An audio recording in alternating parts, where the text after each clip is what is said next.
Hello, everyone, and welcome to Rich Sports Talk, your home for New York Jets content. We have so much to get into today. We were live last night after the Jets game. We'll be reacting after every Jets home game, right after the final whistle. So if you want our instant reaction, our reaction from yesterday, go check that video out on the channel. And just a reminder, we will be live tweeting during the games using the handle at Rich Sports Talk on Twitter. And of course, we will be live, like I said, after every Jets game, giving instant analysis, getting your comments. And boy, last night, not a good night. It was a frustrating night. A lot of you guys, I could see the venting, I could see the anger, and I could completely get it. And I wanted to go do this episode a little bit differently and do this a little bit differently. We'll get to the Jets if you want to talk about the game yesterday, about players.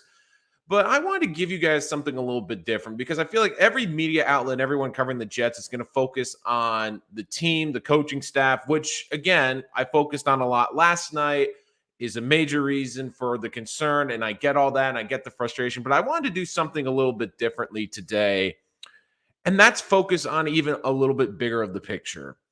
And I believe that now, and I've been putting this poll online, and I've been asking you guys, is the honeymoon over for Robert Saleh, Joe Douglas, and this staff that's been put together? And I'm starting to think that it is. And one of the biggest reasons that I keep putting this out there was because we have to remember that the Jets are in a unique ownership situation where you have the primary owner, Woody Johnson, was away for 4 years and basically left his brother in charge. And even though he was there for the overseeing of Robert Saleh being hiring, it wasn't like Woody was the one making the final decision. And I think this is very important because I did a hypothetical last night. I want to get into it again because if this isn't happening today, I really believe it's happening within the next 24 hours at Florham Park, which is I believe that both Joe Douglas and Robert Saleh are going to have a meeting with the Johnsons, whether it's just Woody, whether it's both Johnsons. I have a feeling that both are going to be called in front of the ownership and basically let known that this is no longer acceptable because the optics of yesterday and today are really bad. And we do know the Johnsons and Woody really does care about the optics. And for Johnson, I understand that Johnson, in the eyes of the Jet fan base, is not well liked usually, isn't well respected. But the one thing I will say about Woody Johnson is you can tell he wants to win, which is more than a lot of owners. Like you can tell he wants this team to win, and he despises that this team is a punching bag, that this team is being dragged through the media again. And I think that yesterday, not only on the field, but around the entire NFL was as bad as it possibly could be for this organization and the optics. And I guarantee you, Woody will be sitting there and going to both of these guys and saying, you guys have to explain yourselves because I'm looking around this league right now and what we're talking about, how we're addressing the press conferences, how we're performing on the field is a major concern. And let me start by this, because I guarantee you, like every owner, especially in the New York market, says, we don't pay attention to the media. We don't listen to talk radio. We don't listen to the morning shows, but they do. They have people that do. And all you've heard is two very important things on New York radio and TV today when it deals with sports. You hear two very different stories, and I guarantee you it's driving Woody mad. The first one is, man, look at the Giants. Look at that gutsy performance, coming back, winning on the road against the number one seed in the AFC last year. Look at Brian Dable ripping into Daniel Jones, not accepting mediocrity, going for two and going for the win. Basically, the Giants, it feels like their culture has done a 180. Like everyone's talking about the Giants today. Oh my God, the Giants' culture's changed. They're playing better. Dable's got them going. Like this is a coach they believe in. You have a coach talking about, we are going for it. We're going to win. Like this is what Robert Saleh was supposed to be. All gas, no brakes, right? But yesterday in the press conference, there was a lot of pumping brakes. And all you heard about on New York media today about the Jets, what's going on with the Jets? That was a disaster. The Jets are terrible. Same old Jets. They can't get out of their own way. Yesterday was supposed to be the opposite. Yesterday was supposed to be the day where the Jets looked like the Giants, where they went toe-to-toe with the Ravens. They competed. You're like, the Jets, they look like they've changed the culture. They've turned the corner. And meanwhile, the Giants, there's going to be some moral victories. It's a new staff. They don't really believe in their quarterback probably long-term. Like, look, they're trying to get the moral victories. They're trying to rebuild their culture. Like, they have a long way to go. Instead, you feel like the Giants today are in year 2 or year 3 of a plan, and the Jets are just starting out when they're in year 2 of the Saleh plan and year 4 of the Joe Douglas plan. You look around the league, and yes, I understand that Joe Flacco is a backup quarterback. I get people saying, the Jets, you can't win in this league with a backup quarterback, and I tend to agree with you. But you look around this league yesterday, who were the teams that couldn't score points? It was Dallas against one of the best defenses in football and Dak breaking his hand and an offensive line that's a complete mess. And, the other team was the Patriots, right? Who have a defensive coordinator calling the offensive plays, and they look absolutely terrible. But you look at the Jets, you're thinking, oh my God, like this team, they're going to take a step offensively. We're going to see creativity. You didn't see any of that. And Woody's sitting there, and I guarantee you, they are looking at this and going, let's look at our roster for a minute. We've been dying to find a consistent kicker for years. We get one in Enny Pinheiro last year, who, yes, doesn't have a huge leg, but with inside 45 yards, he's going to make his kicks and he's going to make his extra points. No, we're going to cut him and bring in Greg Zerloin, who high end is a better kicker, but has had the problems with these yips, and you saw it yesterday. Then you talk about the punting game. I'm done with Braden Mann. Braden Mann needs to be cut because the Jets, the problem is the optics look horrendous. And I said this at the end during the roster cutting. When Ashton Davis made this team and Jason Pinnock didn't make this team, and when Braden Mann is still on this team, even though the Jets had a great punter who's now punting for their division rival.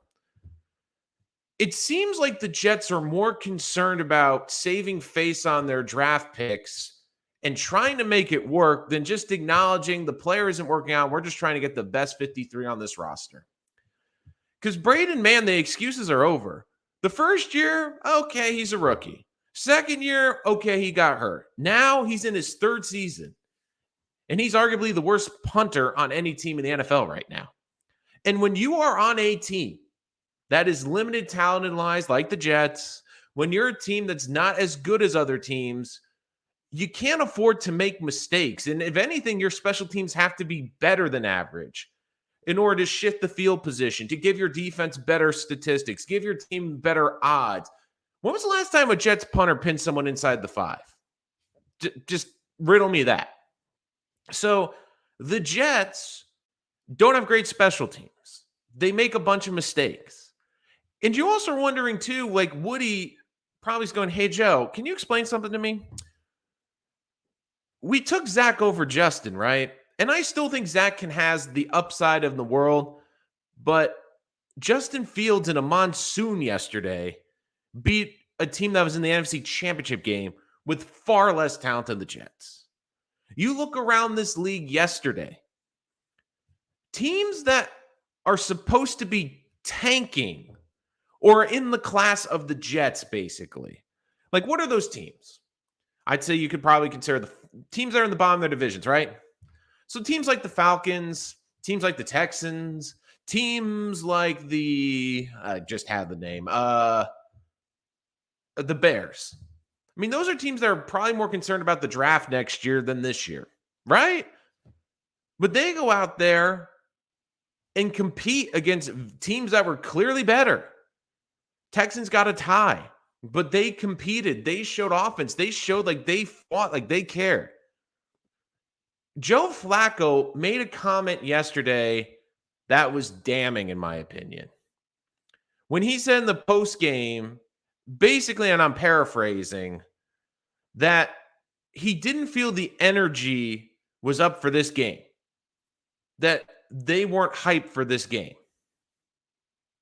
Excuse me?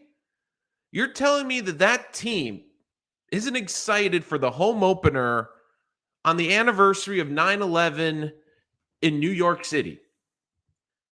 That team isn't ready to go. That team isn't excited. And oh, Joe, by the way, it's a younger team. You're the veteran. You're the one that's supposed to, I don't know, instill leadership, instill that you can pump the team up. Instead, it's like, didn't really think the energy was great out there. Excuse me? That to me is pretty concerning. So I just look around this league right now, and Woody, hates that the Jets have become a punchline and a punching bag. And you hate that the reputation that this franchise has become. And for 7 months, this fan base and Woody to an extent has been sold that this is going to be completely different. This is a new team. This is a better team. This is a more talented team. This is a team that's ready to take the next step. But yesterday was the same story we've not only seen last year, but in the years past. Let me, Jet fans, and put this in the comment, let me put this out there and see if this sounds familiar. The New York Jets come out for a home game. Their defense is flying around the field, making plays, and looking really good in the first half. But the offense can't move the football at all. Then we get to the second half, and the Jets have an opportunity, but they continue to shoot themselves in the foot. The defense finally breaks because they're on the field for so long. And midway through the third quarter, it's a multi-touchdown game, and the game is over. And you have fans booing this team, and what's even worse, leaving the game before the fourth quarter. Bears fans in a monsoon did not leave that game yesterday because of their team. You look at the Texans, no one left their seats in that game. Every game in the NFL was close in the fourth quarter, was within a possession or a short 2 possessions going in to the fourth quarter. All except the New York Jets. And we've been sold this team is better. They're more talented, and I do think they are more talented this year. But when you have your coaching staff and the players to an extent saying, well, we hung with them. We played well with them. We were in the game. Fans don't want to hear the moral victories anymore. And I don't think this ownership group does either. Because they know that this will be the 12th year they haven't been in the playoffs, and they look further away today than they did before kickoff yesterday in terms of the playoffs. And I feel bad for Zach because I just get this sinking suspicion. The Jets at the bare minimum need to have one win. And I think it's got to come against Cleveland. I think that they have to win this Cleveland game because if Zach comes back at 0-3 against Pittsburgh, and even though Pittsburgh has a couple injuries, they still have a great defense. If the Jets are 0-4 to start this season, if they are 0-4 before the second week of October, you're going to see the same thing like we've seen the last few seasons. An empty stadium, road fans outnumbering Jet fans in the stadium, fans just not being interested. Because I hate to tell you this, for the Johnson family, there's another interesting thing you have to consider too. The Mets and Yankees are both going to be in the playoffs in September and October. So fans will have other stuff to watch. The Jets will still be there, but there's other options now in New York. There's other good teams in New York to watch right now. So if you're terrible in October, it's going to be very hard to get those eyeballs back. KP, if this is true and Woody wants to move on from Saleh, 100% want to make a move for a big coach. I think he's throwing money at Harbaugh, Sean Payton out of retirement. We need someone good. Look, Payton's not going to come to – I don't see Payton coming to the Jets. I really don't see Payton coming. Payton's got to get an offer, and I do think Payton wants the Cowboy job, if anything. But there's another interesting aspect with Payton compared to other coaches. I don't think it's just about the money in the contract. Miami was offering a piece of the franchise, so we would have an ownership part of the franchise. Now, the question is, will a team be willing to do that for a head coach? And I'm not sure owners will feel good about that. And I really do like Sean Payton a lot. But I just get the feeling like he's going to look for the perfect situation. And I think Harbaugh to the Jets would be a better fit. I just don't see Payton. And I still think it's too early for this head coaching staff. But the other thing, too, is owners look around the league and see what works. And the Jets see the Jets are not stupid. The ownership's not stupid. They're looking around this league and seeing teams turn around in a year or two. I mean, we're in year 4 of the Joe Douglas plan. We're year 2 of Saleh. If they're not turning it around, look at the Giants, or another example in their own building. I've been a proponent of saying I don't like that the Giants kept firing head coaches for every 2 seasons and coaches that wouldn't make it an attractive job. But if you find the right coach, like it looks like they have with Brian Daboll, does it really matter? And you look around the NFL right now, it's unfortunate for job security, but we see it work where Arizona, and I know there's questions around Arizona, but they bring in Kingsbury. They get a new quarterback. They're competing in the NFC West, the best division arguably in football, or not the second, probably now after the AFC West that I think about it. But they are competing every single year. And they made the move. They were aggressive. You look right now, it's either about getting a great coach, but more importantly, getting the right quarterback. I mean, Joe Burrow, the Bengals, I don't think have a good head coach. I don't think the Bengals have good ownership, but Joe Burrow covers all of them up because he's such a special quarterback. And now the pressure's on, especially in the AFC, to get a special quarterback because there's a lot of great quarterbacks. Like, you don't need a good quarterback to compete in the AFC now. You need a great quarterback. Momo Adamo, we continue to have no player that opponents must game plan against. I saw no exciting players aside from Garrett Wilson. I think Elijah Moore is exciting. I think the running backs are, but the Jets also have to figure out a way to implement them into this offense.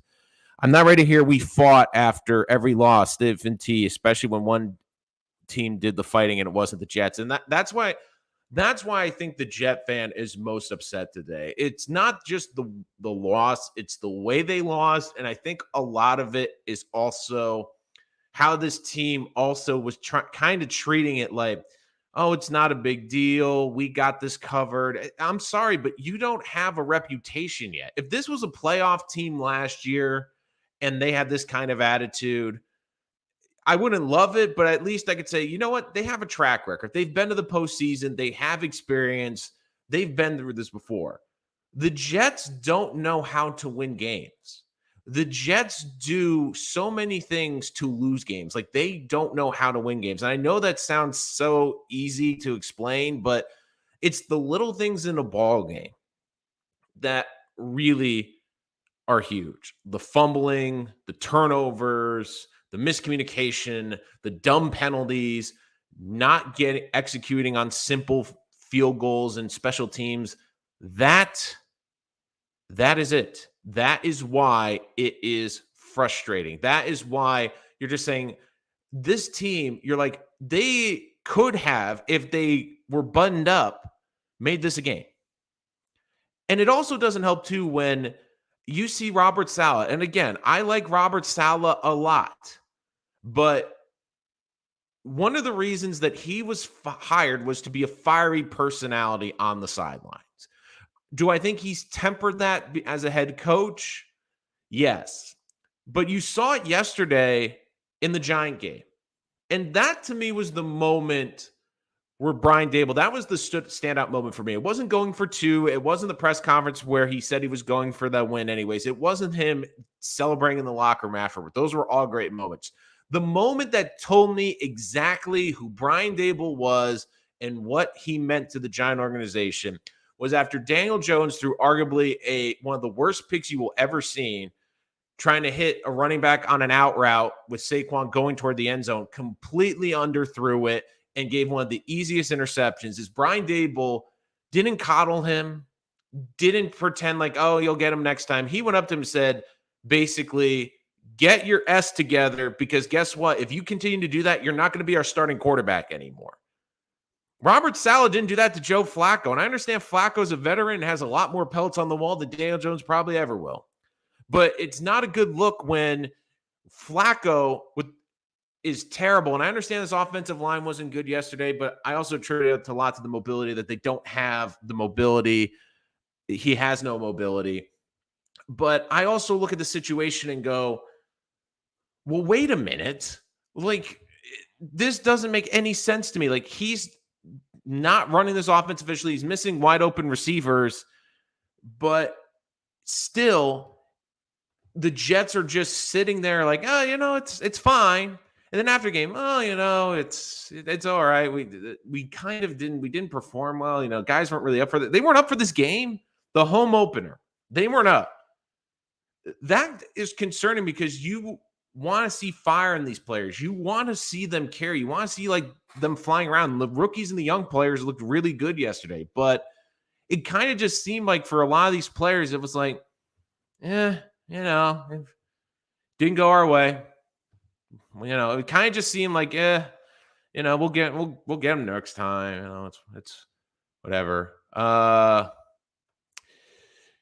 Daniel Torn to Jones. I saw a positive reaction. Sal got to stop the love story and hold players accountable for Momo. Katie, we are a QB away, not a GM, not a head coach. We are an NFL quarterback away. And look, we still got to see what Zach can do. But there's going to be a lot of pressure and a lot of eyeballs. And I think this fan base is going to give him a very short runway. Like the Jet fan base, and I do believe this organization is going to have a decision by the end of Thanksgiving on Zach Wilson's long-term future with this organization. And Mo brings up a great point, the identity. What is the identity of this team? Like, even with the Giants in one game, you know what their identity was? Running the football, taking shots down the field, and playing good defense. The Jets' defense has an identity. They're going to rush the passer. They're going to get after you. They're going to play fast and physical. What's the Jets' offensive identity? Because they were running for almost 5 yards a carry, but they weren't running the football, and they only ran the ball 16 times. Apparently, they're an air raid system because they're going to let Joe Flacco throw the ball 59 times in a game, despite the fact that he can't move. And like the Jets just don't have an identity. I don't disagree, but Woody making changes scares the heck out of me. Like, and I get that distinction. That I think that's one of the big things Jet fans are like, well, I don't want Woody to make the decisions. I think Woody has hopefully learned, and if he does go with a new GM or a new head of football operations, he would let them handle it and hire the coach. But like, I just look around this league. Like, I think the Jets are a more talented team than the Detroit Lions. But the Detroit Lions against a team that was clearly better than them, with weapons that were clearly better, they were in there and they fought hard. And you can tell that those guys are bought in. And look, the Lions, they might not be a good team, but you know their identity, and you know they're going to go 100 miles an hour and be competitive every single week. The Houston Texans, who have arguably been the biggest disaster of how they've handled their franchise over the last 2 years, they were competitive against a much better team than the Indianapolis Colts. Heck, even the Jaguars. The Jaguars went on the road to Washington and were fighting and were in that game with the Washington Commanders, despite the fact that their running backs couldn't catch the football. Like, they were in a game. Justin Fields won in a monsoon yesterday. You just look around this league, and it's like everyone, even the Falcons are trying to tank for the number one pick. And Marcus Mariota and the Falcons went toe-to-toe with the Saints, who are a much better football team.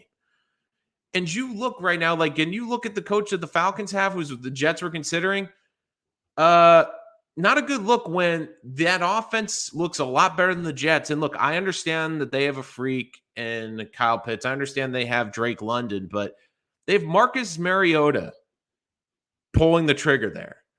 He's a backup quarterback basically in the NFL, and he looked really good yesterday. It's like, it's not just the fact that the Jets lost yesterday, but it's the optics of everything around week one. Teams we thought that were below the Jets or less talented were competing more and looked more well-run and more efficient yesterday, which is terrifying. And even the Giants, like the Giants are in year one with Dable and with Daniel Jones, who, let's be frank, I don't think is going to be their quarterback next year. And yet they go to Tennessee on the road. And this might be the most damning thing of all, the Giants and Jets comparison. One of the reasons I always killed Adam Gase on this channel was that he never would adapt, never change, and every second half looked worse. Like the Jets could never freaking adjust. That was my biggest gripe with Adam Gase. And I watched yesterday, and it was the same story as last year. Close game, second half, Jets have an opportunity. They let the other team pull away in the third quarter, and the game is over before you even get to the fourth quarter. The Giants could have easily, and in the past, would have fallen apart, but they didn't. They fought against Tennessee. And look, I understand Tennessee's limited because Derrick Henry got nicked up yesterday, and I don't think Ryan Tannehill is a great quarterback. Lamar Jackson is a much better quarterback than Ryan Tannehill every day of the week. If you want to argue that, fine. But the Giants still went on the road with a limited quarterback like Joe Flacco and won a game. I think Daniel Jones is a backup quarterback in the NFL. Jets were playing with a backup quarterback at home. Could not move the football. Giants were on the road with a backup quarterback, in my opinion. They ended up winning the game. And yes, I understand the Titans missed the field goal at the end. But still, the fact that the Giants were in that position, that's the position the Jets should have been in yesterday. If Justin Tucker was running onto the field with 4 seconds to kick a game-winning field goal against the Jets defense in week one, every Jet fan would have been, you know what? They fought hard. It was a good game. The Ravens are a better team, but we stuck with them, and we had a competitive game. We were in our seats when the clock expired. Let me ask you this, Jet fans, especially if you were at the game yesterday or you're a season ticket holder in this chat, please let me know. Let me know what you have to think because I want to hear your opinion. But when was the last time you were at a Jet home game and you stayed through the final whistle, the end of the fourth quarter? When was the last time you did that? Because now that's a rarity. That's not the norm. And look, I understand New York is different. People want to get out to avoid sitting in traffic for 3 hours and aggravation. Like, I get New York is different in that regard too. But when was the last time you were in your seats at the end of the fourth quarter at a Jet game? Heck, you spend more time at the tailgate at a Jets game than you probably do in the actual game. Stone Crow, great name, by the way.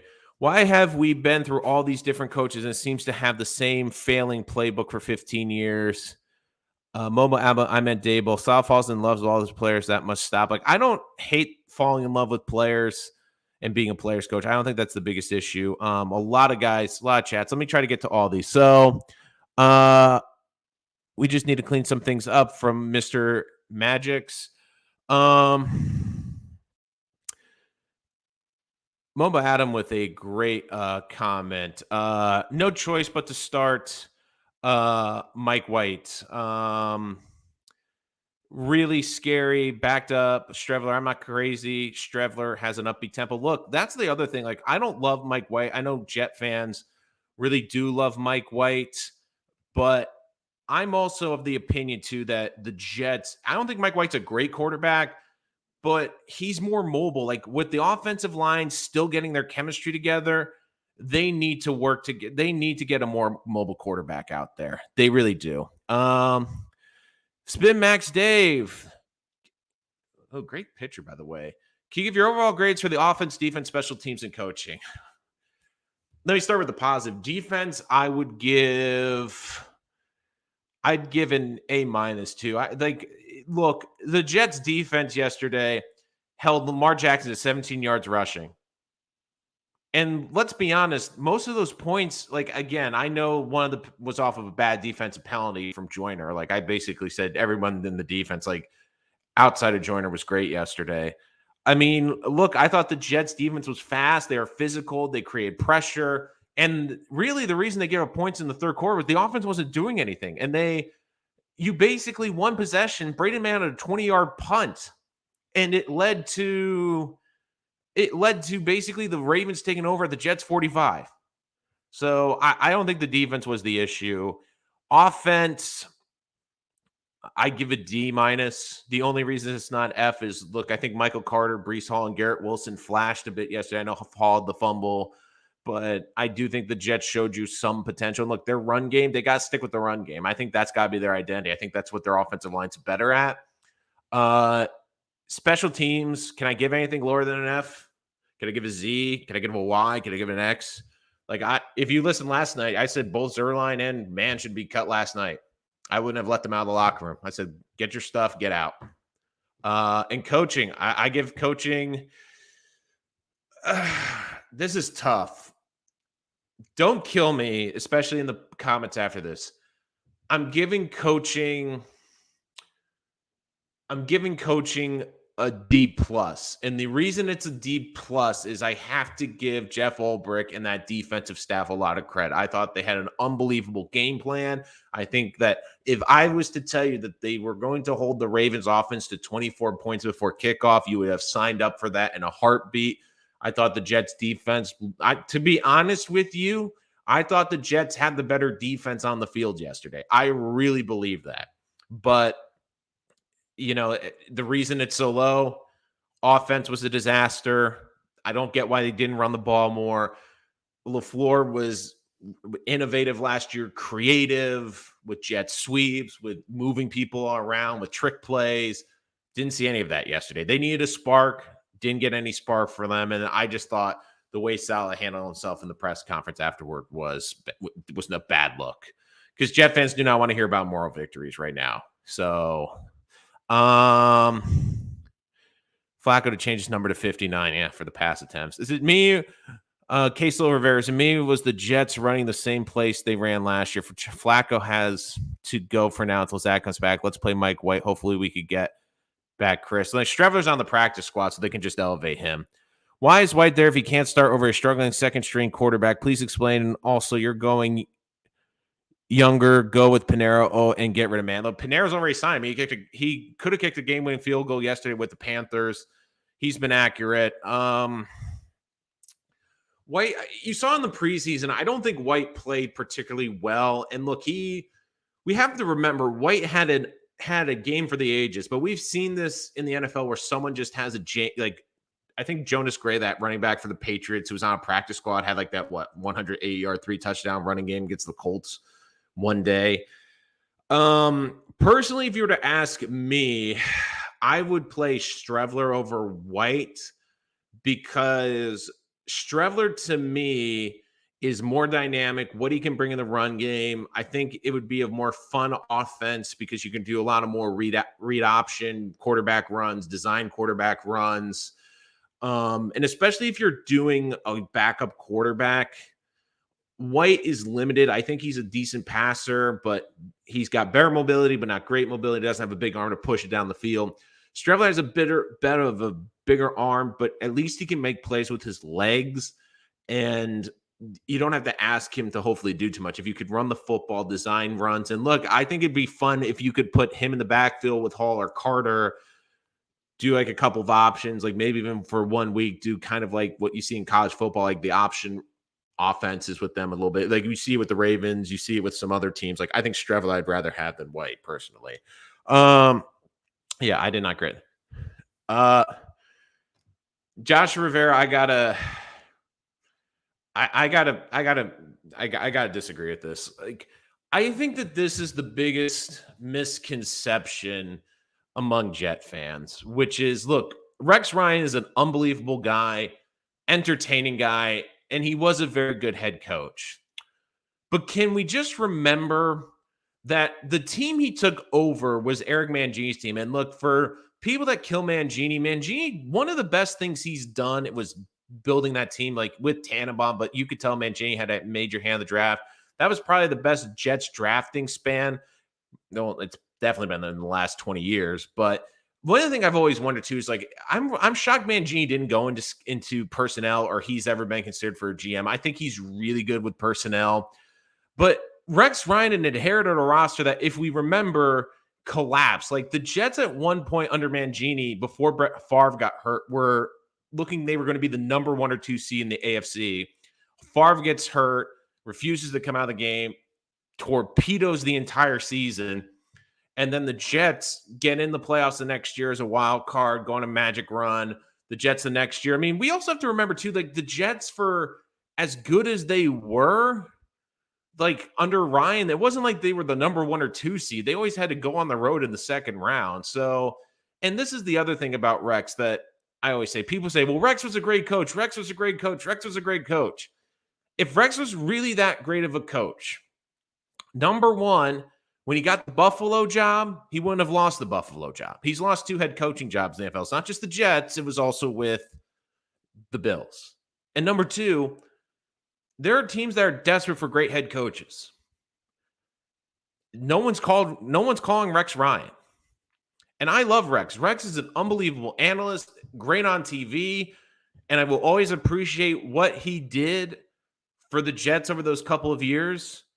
But the biggest problem with Rex was, yeah, he was a great motivator, but he couldn't develop a quarterback. He wasn't an innovative offensive mind, which you need more and more in the NFL today.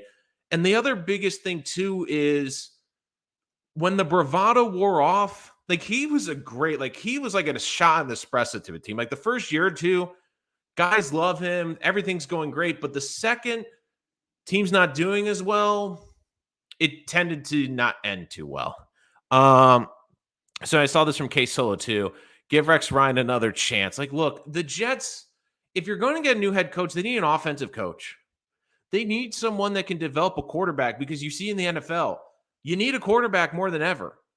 And I'd rather take a shot on a guy that can help develop my quarterback and make sure my quarterback is a star or can develop him into a star. Unless I'm getting a bona fide, proven head coach, I want to take someone that I know can develop a quarterback, because it's so much about the offense and the quarterback now. And I like the Saleh hiring, but that was my reservation at the time, which is, look, I really like Saleh a lot, but it's a defensive coordinator. And you need to develop a quarterback in a division with Josh Allen and against great defensive minds like Sean McDermott, and at the time, Brian Flores and Bill Belichick. So I've always been of the opinion, too, that you need, if you're going to go defensive coach, they got to be a great head coach, or you have to go offense. Spinmax Days, Sal will eventually lose respect of his team if they can't win.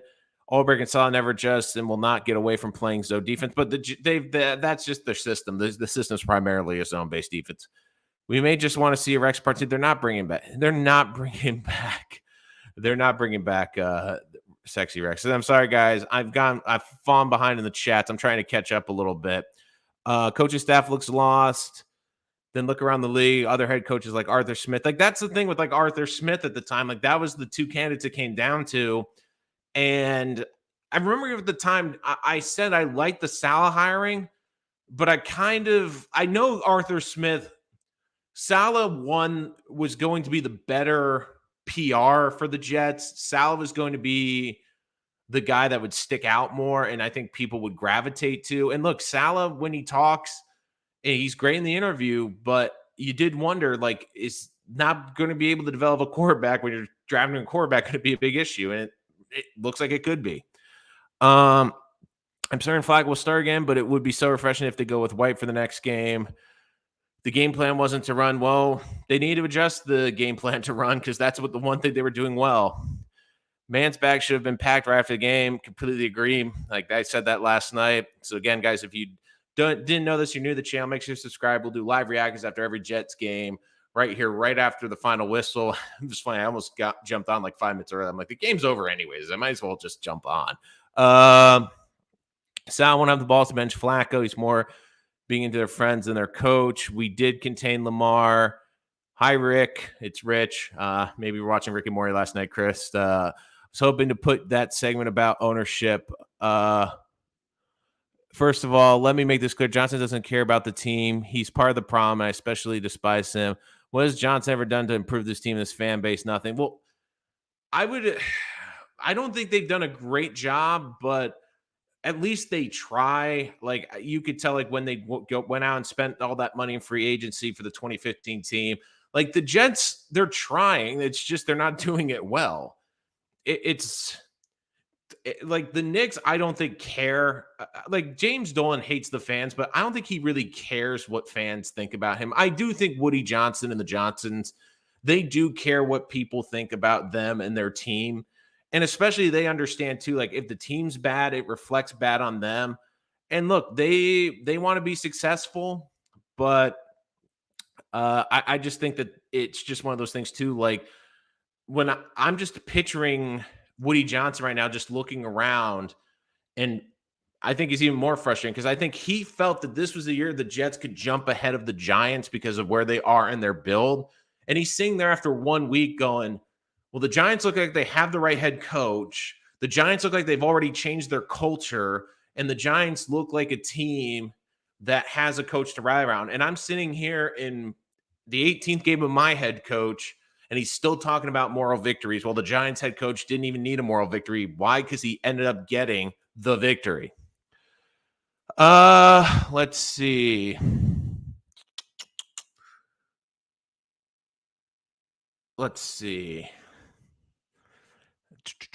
Get rid of will you stop with the Rex Ryan? It will never happen. Agree. He's not coming back. Eubanks still alive? No. Why was Garrett Wilson on the field more? That's the other thing too. Like if you're Woody Johnson, that's part of the reason I think like they're gonna have a conversation with both Douglas and Sal in the room. It's like I have questions like how this roster was finally put together. We have some major questions. Like Bryce Huff wasn't activated yesterday. We have Denzel Mims, who we're not trading, but we're going to keep as an inactive member of our roster on the bench and not even suit up. Like he was an inactive as well yesterday. And that's the other thing too. Like we keep talking like Salah, and especially Salah, I think has done himself a disservice with Flacco. Because all in camp, Flacco looks great. Flacco looks amazing. Flacco's a starting quarterback in this league. And every Jet fan's like, we've seen him for 2 years. We watching the same game? Like, here's a fun question, guys. Do you know what Joe Flacco's record as a quarterback is in his last 22 starts? How many wins do you think he has? It's not 10, I'll tell you that, out of 22. He is 4-18 as a starter. Yikes. That, quote Larry David, that's pretty bad. Pretty bad.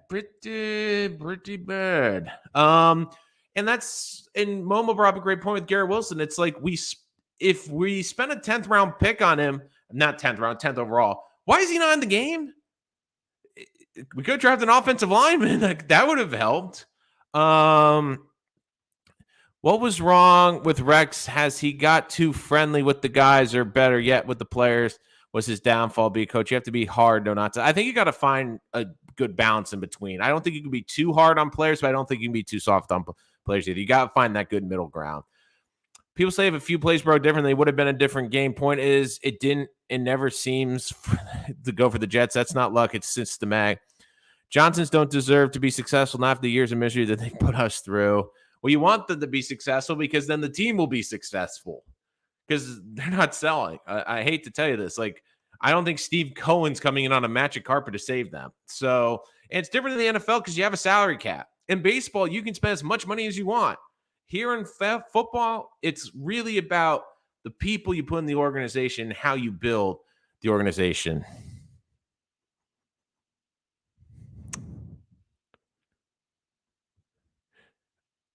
Rich, I like the show, but the way this works is to read the comments slowly while posting it on the screen. It makes us feel that we have someone's ear and our comments are answered. Keep up the good work.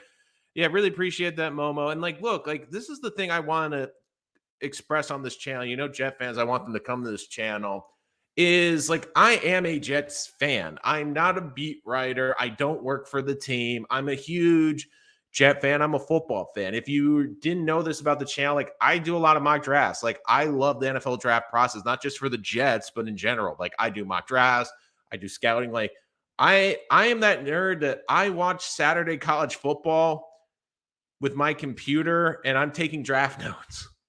Like I'm scouting. Like that's just how I operate. So like for you guys, like I just love like the interaction we get with Jet fans. And like this is the thing too, like this is what annoys me too, is the national media, the way they perceive Jet fans and just the way that they treat Jet fans. I'm like, Jet fans are long suffering. Like I even saw some beat writers yesterday saying this is so great for the Giants because they have suffered for so long that they get it right. And I'm like, the Giants won a Super Bowl in the last 10 years. It hasn't been that bad.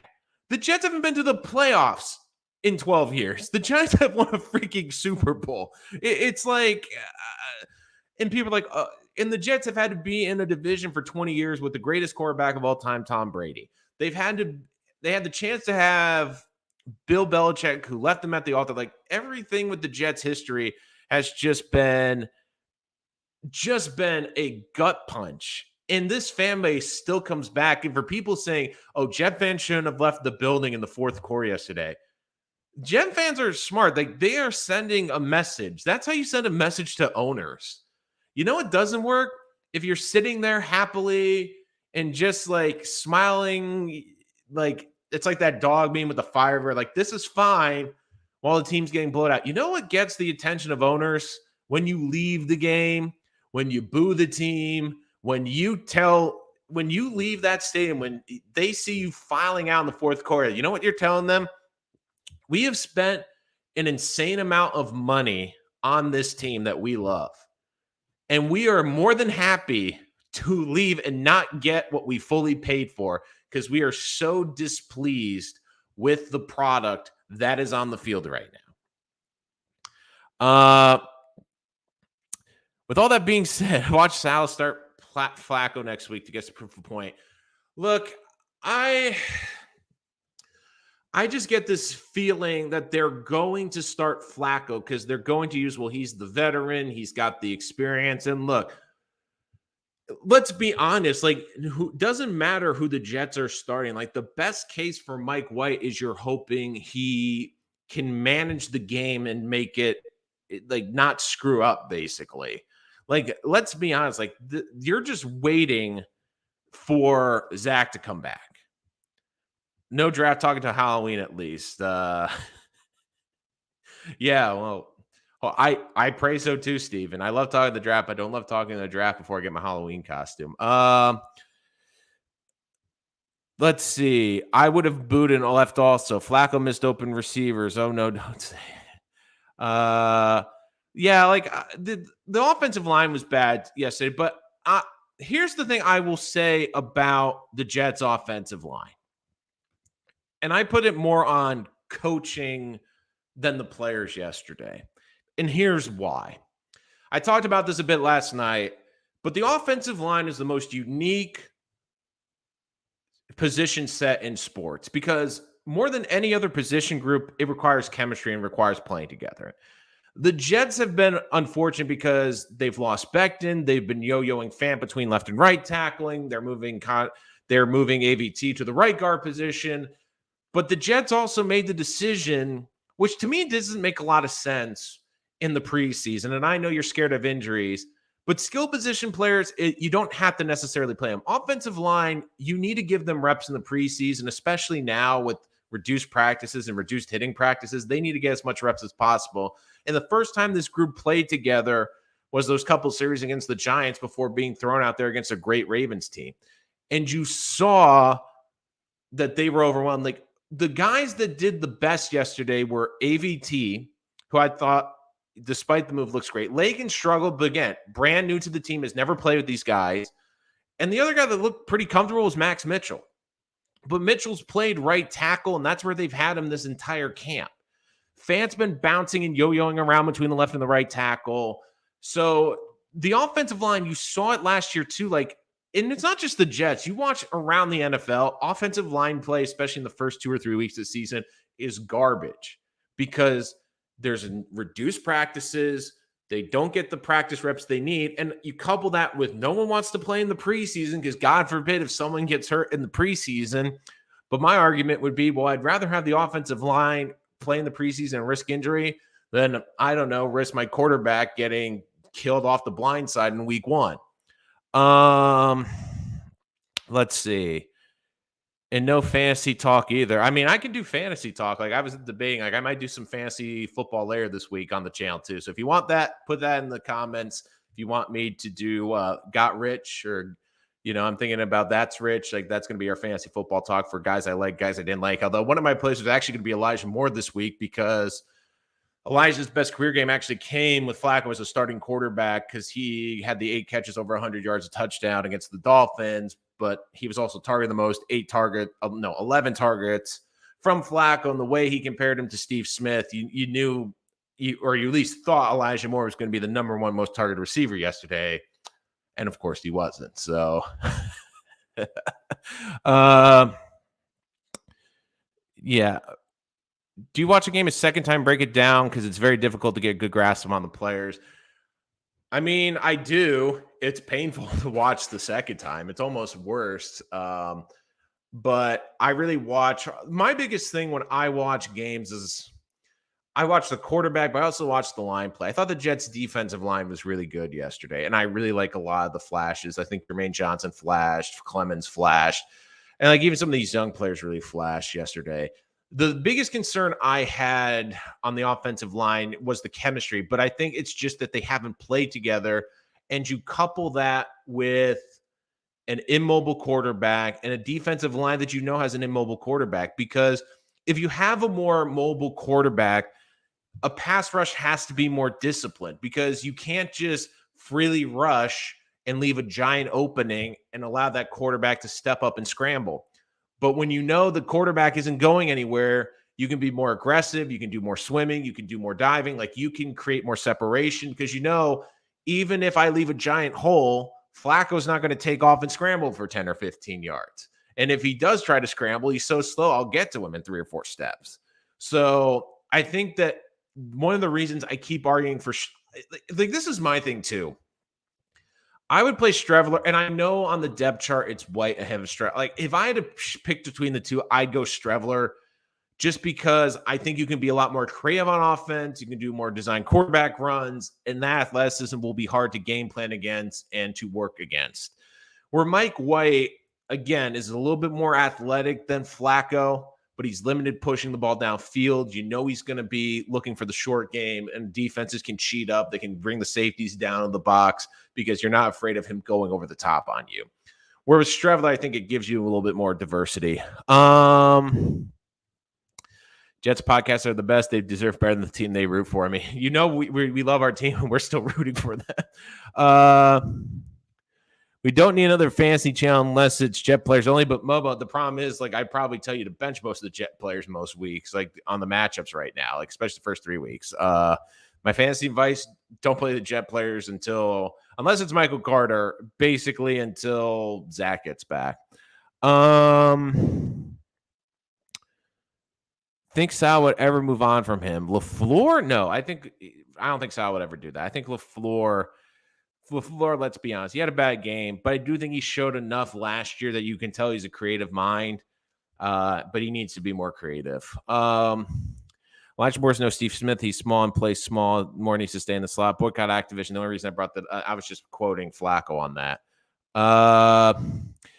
Yes, sir. Streveler is this quarterback. He should be starting over both of our other guys and see what happens from there. The O-line was set for a mobile quarterback like Wilson Flacco.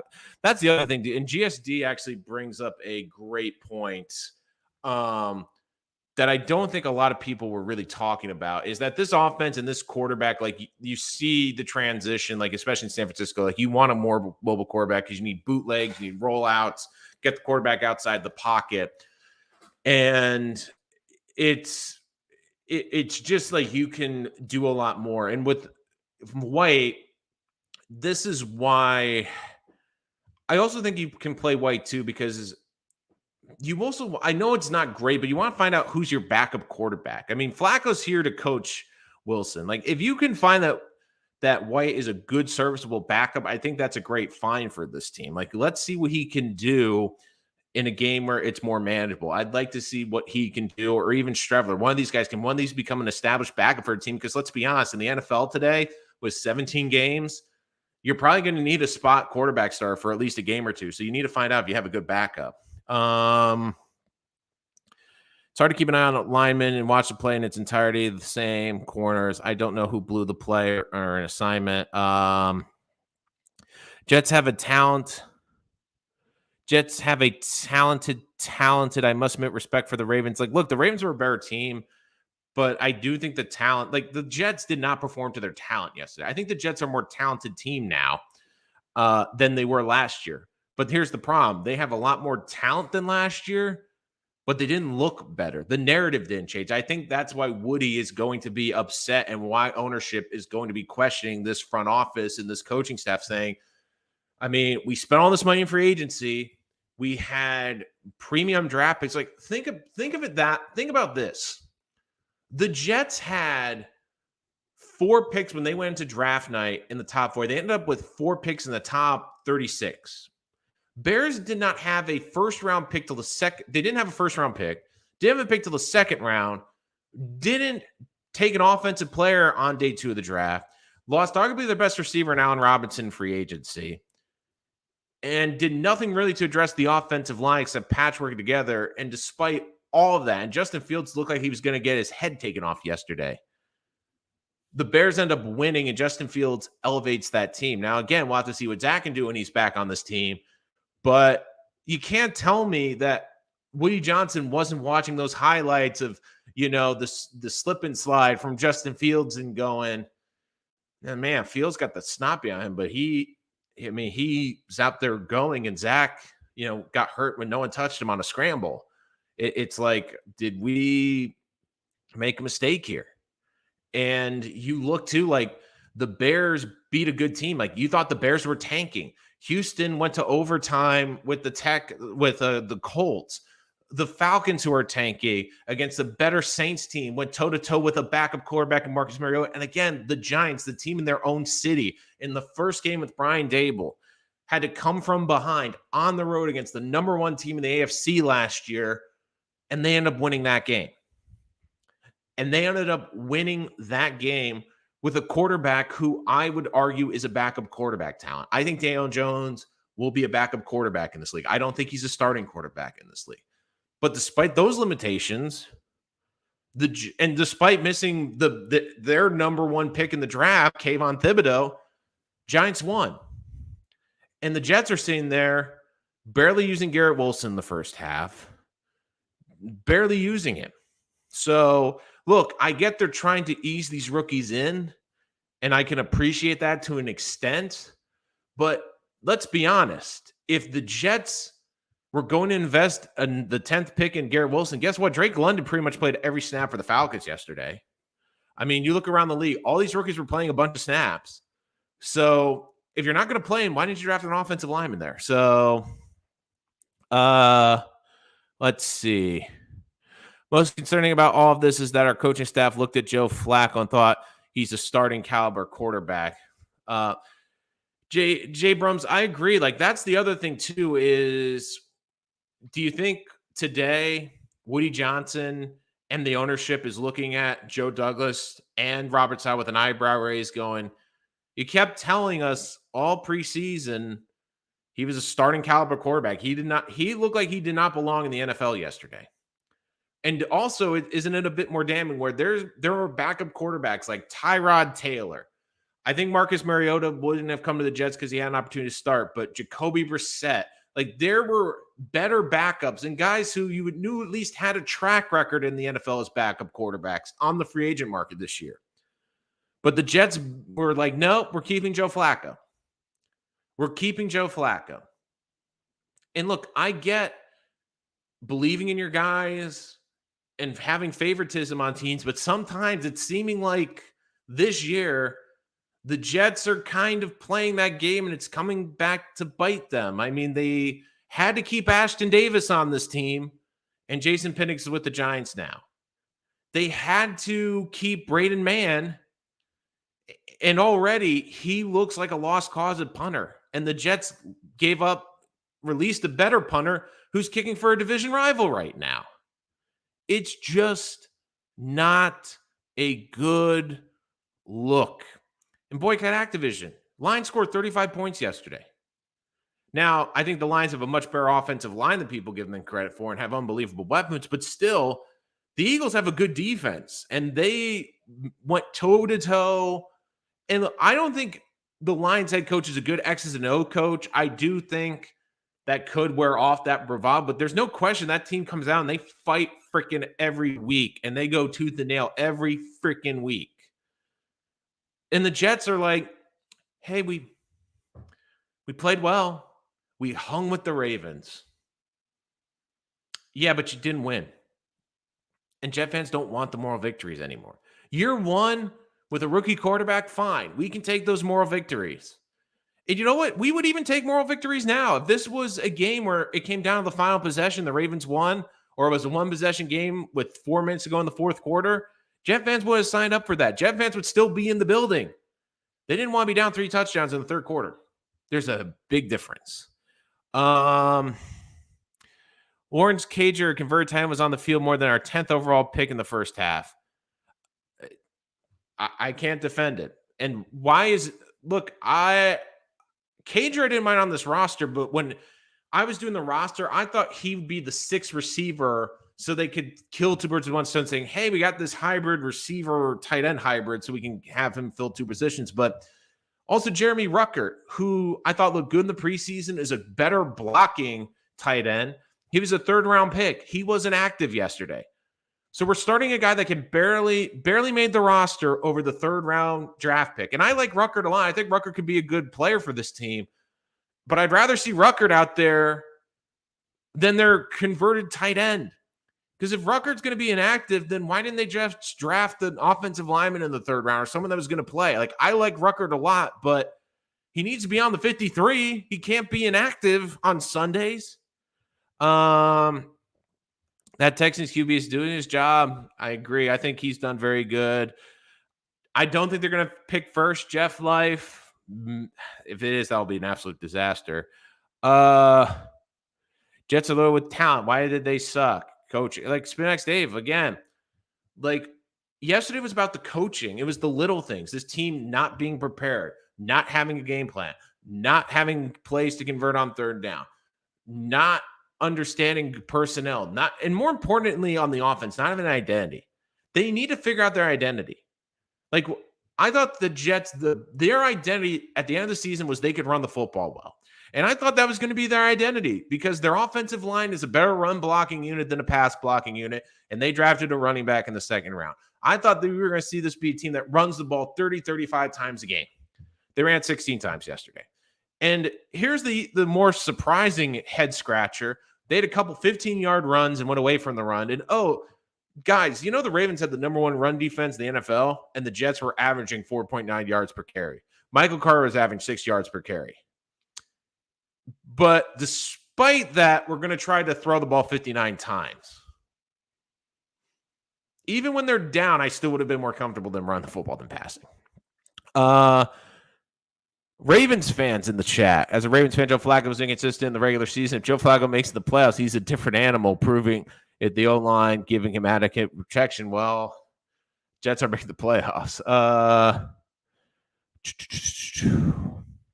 If we get the first pick, are we drafting Bryce? Oh, my God. We're still too early. If they get the number 1 pick, I actually think it's going to be very interesting with the number one pick this year because with the quarterbacks now, this is my. Let me go off on this. I am not staying here long. I'm not going down this rabbit hole long, but I will talk briefly about the draft. And man, Jesus, I'm look what you make me do, guys. I'm already talking about the draft before not even Halloween, before freaking October. I mean, wow. So look, I think the best prospect in next year's draft is Will Anderson, but the Jets get the number one pick. He's obviously not going to be it. I think Stroud is better than Young. And look, Young does have dog in him. I love the comebacks. I love the poise. I love the patience. But for me, Stroud is the better quarterback. I think he's got better anticipation. Really good at trusting the ball around, trusts his receivers really well, great catchable ball. And this is the thing too with Stroud. Stroud is 6'3", 200 pounds, 220 pounds. And you have Bryce Young, who's 5'11", 197. The Jets just drafted a undersized quarterback. If you're going to draft the quarterback, especially in the NFL now, I almost would lean more to the dominate physical quarterback and the physical traits, because you look at the ones that are truly special right now. Josh Allen is a physical specimen. You look at Joe Burrow. I mean, Burrow's a little bit smaller, but he's a great athletic specimen. Like Young, I think is going to be a very good quarterback, but I do get concerned at 5'11" and 197. And I also get concerned too because Alabama quarterbacks, they just have not translated well to the NFL. And I know you could say the same about Ohio State quarterbacks, but I mean, Ryan Day is an unbelievable offensive coach. I think he does a really good job with those kids. Like they come into the NFL, like the Ohio State offensive kids, and the offensive players for Ohio State seem to make the transition to the NFL better than the Alabama ones do. Because don't forget, Nick's more of a defensive guy. And outside the Alabama receivers again, but it's also they're getting all the numbered 1, 2, and 3 receivers in the country, so that does skew it. But those are my thoughts on the quarterback. Okay, we're not talking about quarterbacks anymore. We're not talking about the draft. So as a Buckeyes fan, Rutgers way better than Cage. Yeah, I don't get why he's out there. You're not a real Jets fan until you hate them. Well, it's a love-hate relationship. Strevler, yep. Strevler, I think, should start next week. We'll see how this run defense really is against Nick Chubb as a beast. Don't speak draft. Look, they asked me to talk about it. They didn't ask me to talk about the draft directly, but those are my quarterbacks. Like everyone's saying, talk about those are my 2 top quarterbacks. And look, I like Stroud better. I think Stroud's a better prospect. Like that's just me. I think Stroud's going to be the better prospect than the number 1 prospect. I think it's going to be a great debate, but even smaller quarterbacks, like even Kyler Murray has had durability considered. Like the only smaller quarterback that's really worked in the NFL is Russell Wilson. I mean, Russell Wilson's just different. And Russell Wilson also is 5'10" and 225 pounds. He's not a normal 5'10" quarterback. So look, when I see Young at 5'11", 197, I'm like, and look, the NFL has been more beneficial to the younger quarterbacks in recent years, but still that's my opinion between those two. Both are great prospects. Both will probably go 1 and 2 in the draft, but that's what I'm thinking. So we're done with the draft. We are done with the draft. No more draft talk. No more draft talk.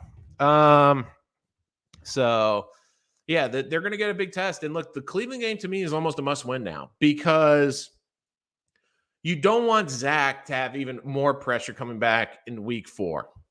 We'll have to see what happens with Watt, and the Steelers got some big injuries, but that defense also created multiple turnovers against Joe Burrow, and Joe Burrow's a really damn good quarterback. And look, the Browns to me are a beatable team. They are limited at quarterback. They're also playing a backup quarterback like the Jets. And I said the best thing for the Jets-Browns game happened yesterday, which was the Browns won that game. If the Browns had lost that game, I would have said that there'd probably be no shot the Jets would win because that Browns team nationally has so much pressure. And all they would hear for the entire week was they made a mistake trading Baker. They moved off of Baker too soon. Baker gets his revenge. They would, and after an off season of all the distractions, all the Deshaun Watson, all the nonsense, to then go out and lose that first game to Baker, I think the Browns would have been irate. They would have been embarrassed, and they would have come out and tried to make a statement against the Jets. Now, you hope that they overlook the Jets a little bit, start jumping ahead on the schedule a little bit. And look, the Jets need to come out fast. And my biggest thing for the Jet team is this is on the floor. Like, this offense doesn't need just to start fast. This team needs to try to get out to like a 10-0 lead. Because the Jets' strength against the Browns will be running the football, playing time of possession, but more importantly, forcing the Browns to throw the football. Because the Browns can run the football. We saw it against the Panthers. I know they have Amari Cooper and weapons, but they are not as good passing the football. And the Jets have a lot of good pass rushers, and you've seen an improved secondary. Like, that would be the benefit, is get the lead early. Like, this team, like, LaFleur needs to come out with like a trick play or try to get a big play early. Like this, the Jet team cannot sit around and keep this an even game. Like, they have to go down the field and score a touchdown the first two possessions. They have to. Bring in whoever we have at QB. We must win. We have too much talent on this team. And look, like, it's going to be a lot easier if they're 1-2 when Wilson comes back. If they're 0-3, the pressure on Wilson that first game is going to be unbelievable. Joe Douglas will force us to watch Flacco because he knows he screwed up the pooch and gave away a draft just to bring. But look, I don't mind the draft pick for Flacco. At the time, they just needed to. They need to get a veteran quarterback. And look, they traded a 6th-round pick for him. Like, they basically gave up nothing for Flacco. It's not like they gave up a 3rd-round pick. So I think that's a little bit. Let's see.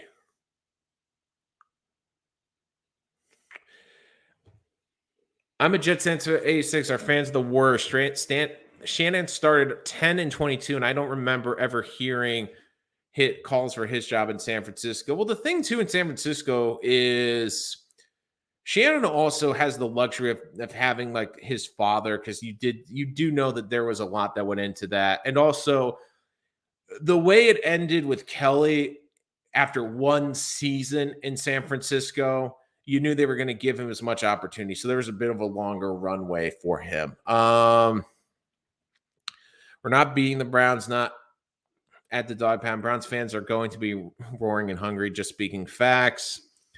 Midseason,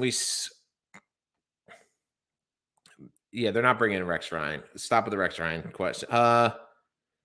Flacco will start next week, most likely, but the leash is short. Like, I do think Flacco will start, but I do hope, like Xander's saying, I do think the leash will be short. How much worse can we get this 10 more years? It's been bad. Like, I'll be honest with you. Like, and I keep refreshing Twitter, keep like expecting. They cut. Well, they haven't cut the special teamers yet. I'm still waiting. So let's see. Con McGovern, some comments today, says he didn't hear the Mike White chants, but says there's a reason Joe Flacco was called Joe Cool, because he doesn't let that impact it. Said if the O-line shores things up, there are more throws for Flacco to make. Well, even when they did hold up for Flacco, he's missing wide open receivers. So, I mean, there was a great PFF thing where 3 of the Jets receivers were top 25 in creating separation among all receivers. So the separation wasn't that big of an issue. It was that Flacco couldn't get the ball to them. Let's see.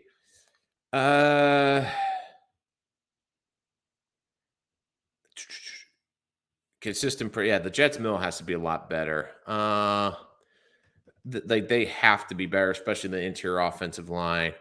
DJ Reed talking right now on SNY about, losing his father and how emotional it was. So that was a great moment for him, a great reception. Look, DJ Reed played one hell of a game yesterday. I mean, bright spots on defense. I thought the secondary looks a lot better. Sauce locking down Mark Andrews. I mean, he was going against arguably the most talented tight end, or one of the top 2 tight ends. And as a rookie, they're already putting on. I thought Sauce played a good game. DJ Reed creating 2 turnovers. The Jets, of course, couldn't pick up the fumble, but I thought DJ Reed played a hell of a game. Like, there's a lot. Like, that's the thing which is frustrating about this. I think this is what is more frustrating than last year is you see that this team actually has some pieces and you see that this team has some good players now. It's not like in the 2 or 3 years ago where the best player was an older Le'Veon Bell. Like, you see Garrett Wilson, okay, there's something here. Elijah Moore, okay, there's something here. Corey Davis, I know the fans, the big drop, but look, he's still a productive receiver in the NFL. It's like, okay, Michael Carter, there's some bang there. Like, there's some, like, that's the front. I think what's even more frustrating for Jet fans and why people are more angry right now is this is a team that you see the flashes and it's just like we just can't seem to put the pieces together.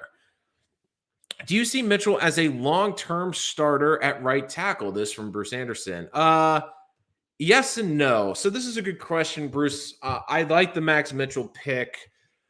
I felt Max Mitchell was this season was going to be to groom him as a potential starter next year. But look, he's held up well in one game. It's one game. Let's see what he can do. But it's a positive sign. And if he can become a starting tackle, that makes life for the Jets a lot easier. That means maybe if they don't get Brown back this season or Brown doesn't perform what I know it's going to be a cap hit, but they can move off of him.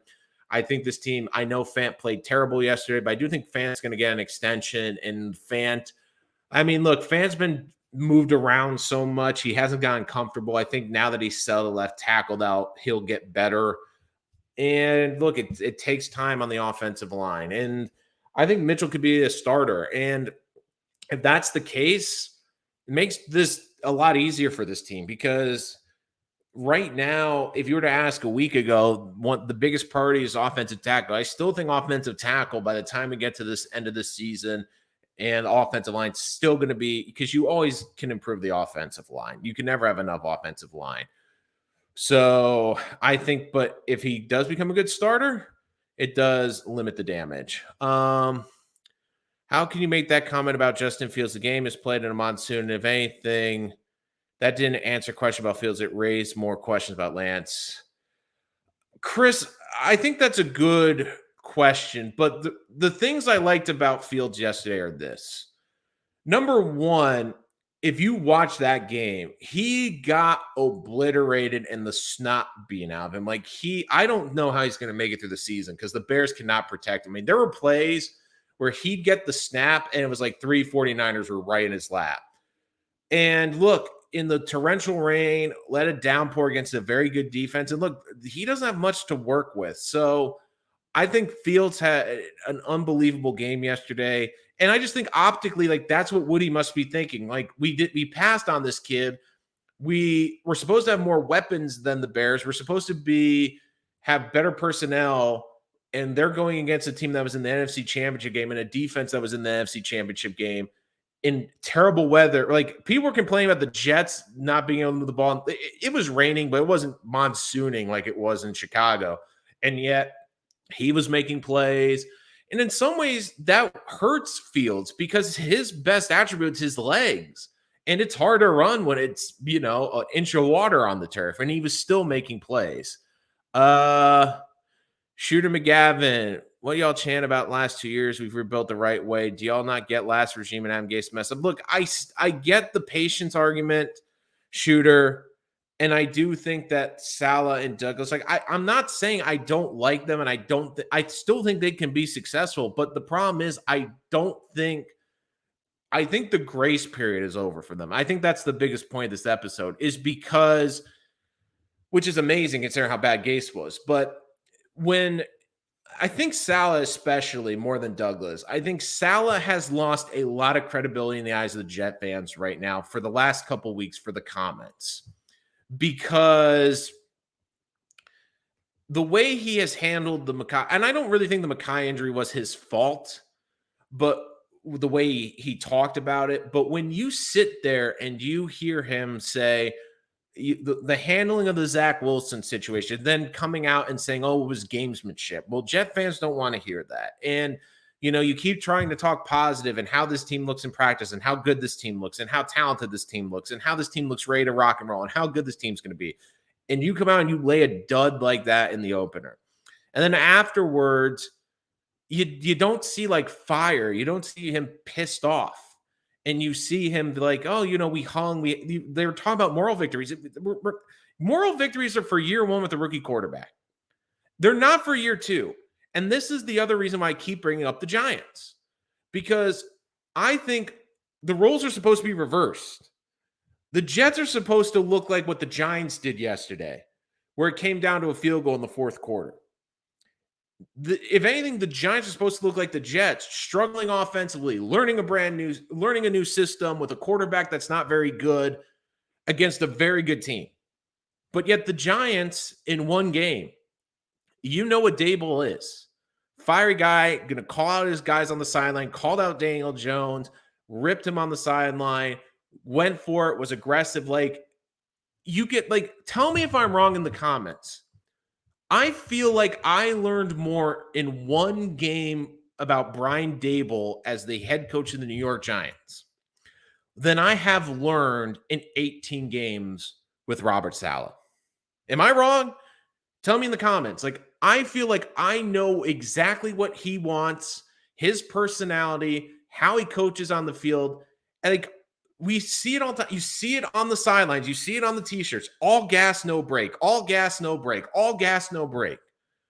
Have we seen the Jets been aggressive? If the Jets were in that situation, would they have gone for two? I don't know. I don't get that with Saleh. And look, in 3 weeks of the Giants' struggle, we'll probably talk a little bit more, be a little bit more critical of Dable. But look, you could just tell in one game, it just feels like the Giants are a different culture. They were competitive in a game that they should not have been competitive in. That was a game where if you were to ask people outside of New York, that should have been a game where the Titans just rolled over and won by 10 points. But the Giants didn't do that. And the Giants came out down at half, limited a quarterback, and won that football game. JD plans to start to equal wins. All I've seen is a lot of injuries and a lot of losses. Last two drafts have been great. Free agency has improved. JD and Sauer are the reason Jets have an opportunity to not be a laughing stock in this league. Look, I guess you're new to the channel, so you're like, I'm probably one of the biggest Joe Douglas supporters and Robert Saleh supporters. The opinion I'm going with today is not that I have completely given up on that. I'm just saying what I think Jet fans are feeling, and also what I think this ownership is looking, how this ownership is evaluating them, how this ownership is looking at this current situation. Because this ownership group, they're looking around the league. Owners look at two things: what happens in their stadium and what happens around the league. And yesterday was probably the worst thing that could have happened for the Johnsons when they look and they sit in their offices today going, internally, we had our fans booing our team not looking competitive in the third quarter, and our fan base leaving for the parking lot before the fourth quarter. Meanwhile, the team we share a building with, who was supposed to be a road dog and not be a competitive game, went on the road and won with a limited quarterback against one of the best teams in the AFC last year. And oh, by the way, teams that look like they are tanking this season, teams that look like they might win 3 or 4 games, like Chicago, like Houston, like the Falcons. Even though some of those teams lost, it was a one-possession game, competitive game. They didn't look outmatched. They didn't look overwhelmed. And here's the other thing, guys, which I think is another indictment on this coaching staff, especially the offense. This isn't, week 2 or 3 where they had a week to prepare. They've known they're playing the Ravens for months. I mean, this is the first game. You had months to prepare for this. Months to prepare. And the Jets did not look prepared yesterday. Even bad teams yesterday looked pretty good. One of the biggest reasons they had all that time to prepare. Preparation in the NFL is key to success. And let me put it this way. I have more faith in Joe Douglas than I do in Robert Saleh, because I think Joe Douglas has at least proven he's got an eye for talent. He's done a very good job in the draft, and he's at least shown he can find good personnel. The questions I have right now are why are they hanging on to certain personnel that shouldn't be there, a la Braden Mann and Ashton Davis. But Robert Saleh keeps talking all gas, no brakes. Like he keeps and the problem is when you keep spinning everything positive, that everything's fine, everything's great, everything will be okay. We feel Flacco's going to be a starting caliber quarterback. Zach Wilson will be back earlier than we expect. When it goes wrong, you worry, how are guys going to take that? How are guys going to respect that? And look, I think a lot of people love Robert Saleh in that locker room, respect him. But owners grow impatient. And Woody Johnson, I can tell you, and this is the point of this video, Woody Johnson wants to win. He is sick and tired of the Jets, like the fan base, being embarrassed. Because I guarantee you, when Woody drove or his driver, wherever he was going today, when he turns on the TV in New York, when he turns on the radio in New York, he's going to hear two things. And I started the show off with this. And for those who missed the beginning, this is what they were talking about. The first thing is, oh boy, the Giants look great. The Giants look like they have found their head coach. They have an identity. There's excitement. There's exuberance. And they got over that September losing streak of losing openers. Meanwhile, what's the other topic in New York? Same old Jets. This was supposed to be different this year, but it looks like the same exact movie as last year. Like this, it just sounds like the movie from last year.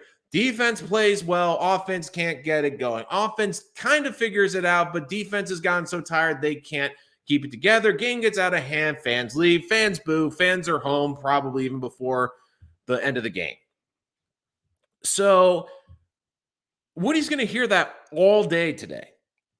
They're going to hear about, and Jet fans too, they're going to hear about all day and for the whole week.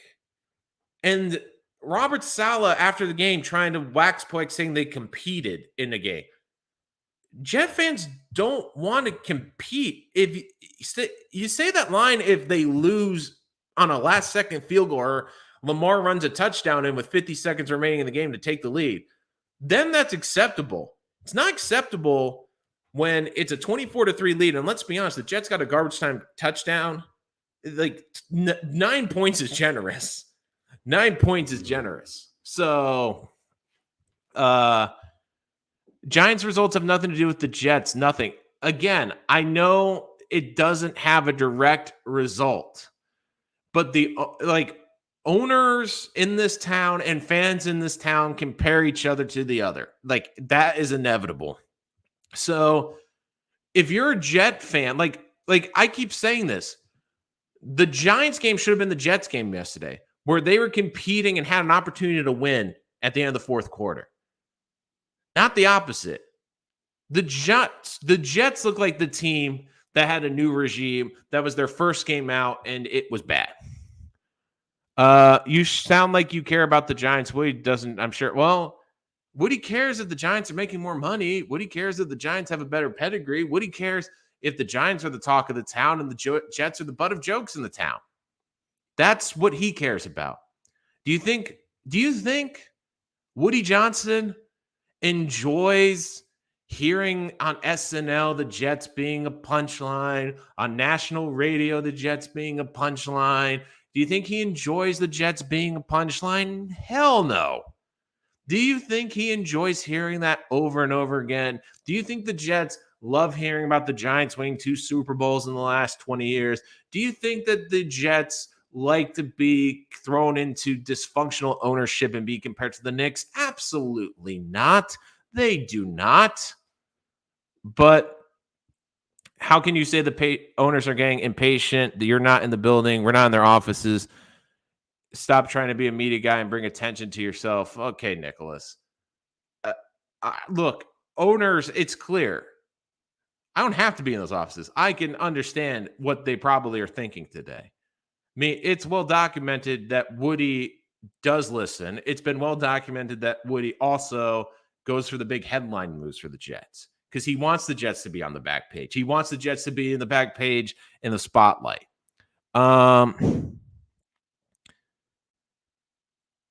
Besides Nick Mangold, the DeBrickersoft Ferguson, well, Lyman's better than Mekhi Becton. Oh, that's easy. How about Elijah Vera Tucker? Giants game is a good comparison. They won by feeding Barkley like we should have been feeding Breece Hall. Exactly. Like that's my point. So like exactly. Like that's the thing. Like people it's New York too. Like people saying, "Oh, the Jets shouldn't compare themselves to the Giants." Every fan base compares themselves to New York. Like if are you a New York, can you even call yourself a New York fan? Do you know how many times Met fans compare themselves to the Yankees and vice versa? Do you know how many times Knicks and Net fans compare themselves and vice versa? Hockey is a little bit different because you got three teams, but they do compare themselves. I mean, it's always the same with the Jets and the Giants. And it's also because you're in direct competition with people.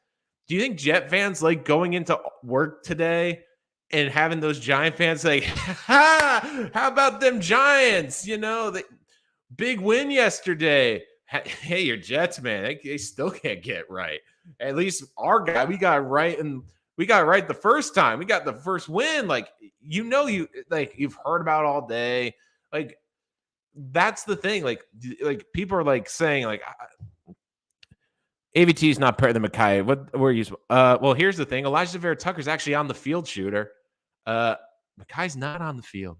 So it's kind of hard to say he's better than if he's not on the field. So oh yeah, and Adam Horvath, Damian Wood, and Alan Faneca. Yeah, no, Alan Faneca is only a Hall of Famer. Damian Woody. Woody's team is worth 20 more times than what he paid for them. Making money is printing money. He wants to win, doesn't give what the Giants do. Get real. Jerry, I disagree with that because don't forget, too, if your team wins, you can charge more money for tickets. You get better media deals. Like, winning's also good for business. Like, a winning team gets more eyeballs, gets more money, gets more everything. Like, you can't tell me that the Jets hate that their fan base, like, sells tickets at half price, like, or that their stadiums have empty. So, yeah, thanks, Stephen T. Agree with that.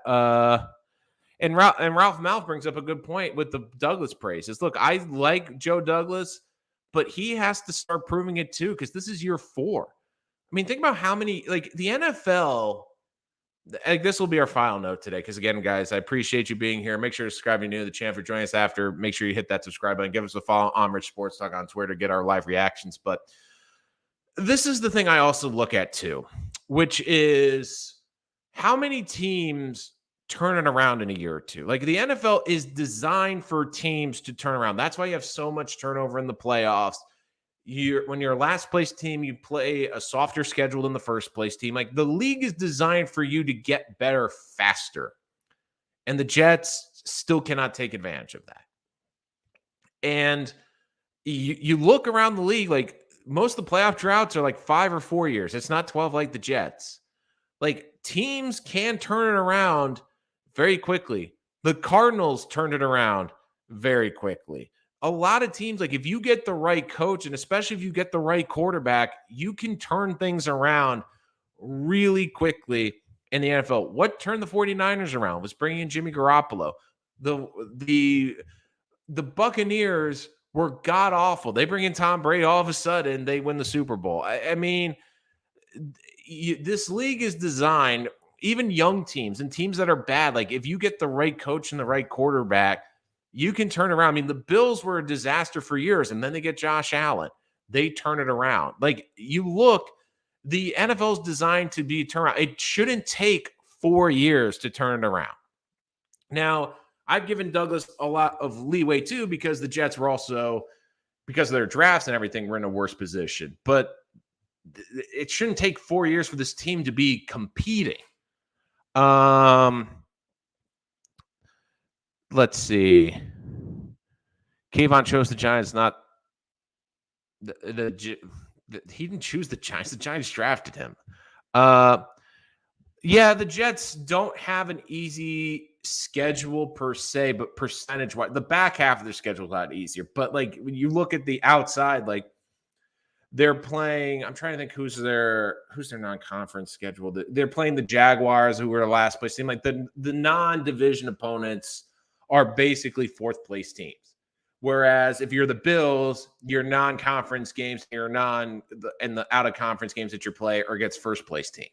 Like, that's how it works, like, percentage-wise. And it's not the perfect science, but it is designed to be better. Hi, Rich. Big fan of this. It's a Mike LaFleur problem. His favorite team has different players instead of putting the best players. Like, that's another problem, too. Like, Nate. Like, it's one thing when they were injured last year playing certain players, but, like, Garrett Wilson's got to play. Like, you got to get the ball to Garrett Wilson. You got to get the ball to Elijah Moore. Like, they're playmakers. You got to get the ball to Breece Hall. And the tight ends. Like, the Jets didn't target the tight ends until late in the game in garbage time. And I was screaming this last night. If they weren't – you spend all this money on the tight ends. Play the tight ends or don't. Like, if you weren't going to play these tight ends or target them, then don't spend all this money in a draft pick on a tight end. You know, I'm not knocking. I agree, Chris. It is too early on Justin Fields, but I'm just saying this from an owner's perspective. Like, you look that the Jets, it was really down to two players, probably. I don't know this specifically, but I have the feeling that it came down to probably Justin Fields or Zach Wilson. I don't think the Jets were taking Mac Jones. Trey Lance, I think, was way too raw for the Jets, but I don't think it's a good look.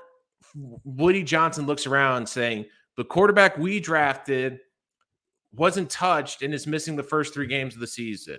Meanwhile, Justin Fields has been getting obliterated. Just took the most punishment that any quarterback yesterday and was able to win a really tough game. Like, that's all I'm saying. Finns look better. Well, the Patriots look god-awful. We have to get our playmakers to rock. Tight ends not getting love. Garrett Wilson a beast. Like, yeah, Garrett Wilson needs to get the ball. Absolutely does.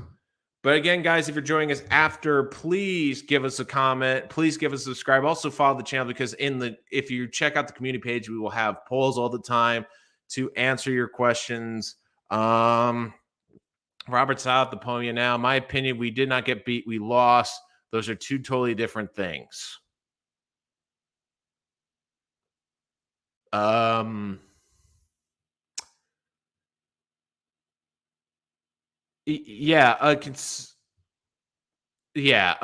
did not get beat. We lost. No, you got beat. Salah needs to learn how to talk to the media, man. Like, that's really the comment, man.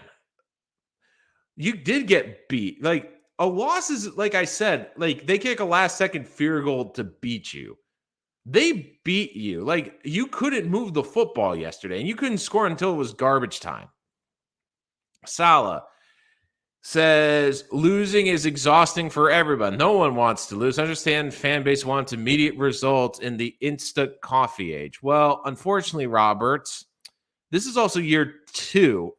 The Jet fans weren't expecting this team to be a playoff team even this year, but they weren't expecting to be embarrassed in the first game like that.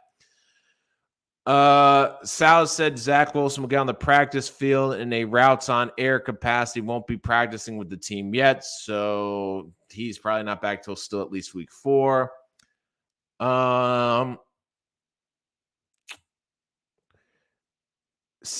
Garrett Wilson, Sal on Garrett Wilson's lack of involvement in the first half, said the Jets were committed to playing a lot of 13 personnel and utilizing tight ends. Hindsight's 2020, it did not work. Well, why is then okay? That's fine, but then explain to me why Uzama and Conklin aren't playing a lot, and we're playing the Lawrence Cager who just made the roster a lot. Jesus, like. You got to be kidding me. Nope, he really said that. He really did. I'm going off of what they're saying, the beat writers are saying on Twitter. Here you go, guys. You'll love this one. Robert Salon, if he would bench Joe Flacco for Mike White. Everything is always under discussion, under review, says they're not done in their film review for week 1, says he's got the utmost faith in Joe. And as of now, Joe is our starting quarterback. So basically, yeah, we will consider it and look at it, but Joe's our starting quarterback. Uh, Montauk Whaler. Like, yeah, no. If anything, Gary V. Like, can we get the team to Gary V? Because we know Gary V loves the Jets. No, like, look, I'd rather have Salah say nothing than some of the stuff he's saying right now.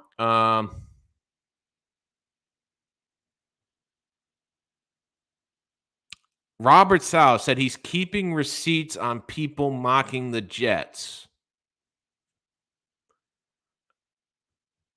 Um, okay, that's great. You keep the receipts. How about we get the wins? Ken C, you can't keep changing coaches and GMs. Ken C, that is an interesting point, and this will be the final discussion point today, which is, again, I know I've done this a lot today. And I know people don't want me to really keep comparing the Jets and the Giants, but I will.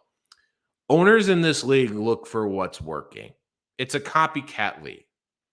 And owners look around the league and see what is working and try to copy it. So let's look at the coaching situation. Like the quarterback situation, I think, has been now completely skewed because of guys like Joe Burrow and Justin Herbert, who have come in and been instant stars and are looking like MVP candidates by their second season. So now it's like, not only do you have to prove you're a starting quarterback, but you got to show that you're a star quarterback by the end of year 2. So I think that those unrealistic expectations are now on quarterbacks because of those guys. But now let's put it this way. The Giants, comparing the two, the Giants have actually been worse in terms of firing head coaches than the Jets. The Jets gave Bowles 4 years. Gase got 2 years. But the Giants went through a run where they fired 4 coaches in 8 years. They basically got 2 seasons each. And I've been saying that the Giants couldn't get along with that. Like they would be limited with their candidate, that it would hurt them trying to find a head coach this last year. But if Dable continues to work and it looks like this, then the Jets can look at it and saying, wait a minute, why be patient and wait when, yeah, the Giants, it took a couple of tries, but if we find the right head coach, it doesn't matter how many times we fired guys to get to the right head coach. So I think that that's another reason why you look at ownerships around the league, like they try to copy that. So especially if the Giants continue to do really well this year and the Jets struggle, I think that could be a rationale for the Giants saying, well, Giants just kept firing until they got the right guy. Doesn't matter. So seems like a big game change of a game plan to throw to your tight ends. We had a plan. That's the other thing. Did the Jets really have that great of a plan? It doesn't seem like it. I have plenty of receipts. Where do I send them to Salah? I think one Jets drive, P.O. Box, like number 1, Robert Saleh. I think you could say to one Jets drive, Jay. I don't know if they'll, get back to you, but I think you can send the receipts there. I'm the benefit of the doubt for one more week. We have a first-time head. He's not a first-time head coach. This is his second season now. That's the reason why is I am concerned with some of the stuff he's saying, like that we're keeping the receipts of people that mock us. We're doing this, we're doing that. I mean, Salah's won 4 games. No one wants to lose, and yeah, Sal on losing. It's exhausting. Nobody wants to lose, and it's on us as coaches to see how quickly we can accelerate this. How we can get these guys to get where they need to be. We're always trying to accelerate and win immediately. We want to win. We want to win now. Well, that's good at least. But again, in my opinion, we did not get beat. We lost. No, you got beat. You got beat yesterday. Just say you don't you're just adding fuel to the fire for Jet fans being frustrated with you and this team. Just say you lost. Don't say, "Oh, we just lost. We didn't get beat." No, you get beat. You know when you get beat? When your fan base is booing you and when your fan base is leaving the stadium before the end of the third quarter. That's when you get beat. So, Giants fire coaches due to that stiff Eli. Eli's been out for years, though. That's not a good example. But he's still new. Yeah, he's new, but the thing I get concerned with is it's the same mistakes. Like if Salah, like I keep saying, if the Jets look like if it looked like any other game that we saw in week 1, Jets lose a one possession game, Lamar makes a play in the fourth quarter, Justin Tucker kicks a winner in the game fourth quarter. The Jets had a shot with 5 minutes left to go in the game. 5 minutes left to go in the game. They had a shot. Then we wouldn't be talking about this. But the game was over 2.5 quarters in. There was no other game in the NFL, even the Cowboys game on Sunday Night Football. That game was still a game until the fourth quarter and Dak broke his freaking hand. There was not a single game in the NFL this week which was decided by the end of the third quarter, except the Jets game. So that's the problem, guys. Like, that's the problem is if this team looked better, this offense looked more prepared. Like, they had months to get ready for this game. They did not look prepared. They kept like saying, well, we're trying this, we're trying that, we're trying this, we're trying that. Well, you had 6 months to prepare.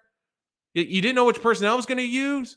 So, yeah, I understand that we have to really wait until Zach gets back. That's going to be the biggest adjustment. But still, you want to at least be competitive.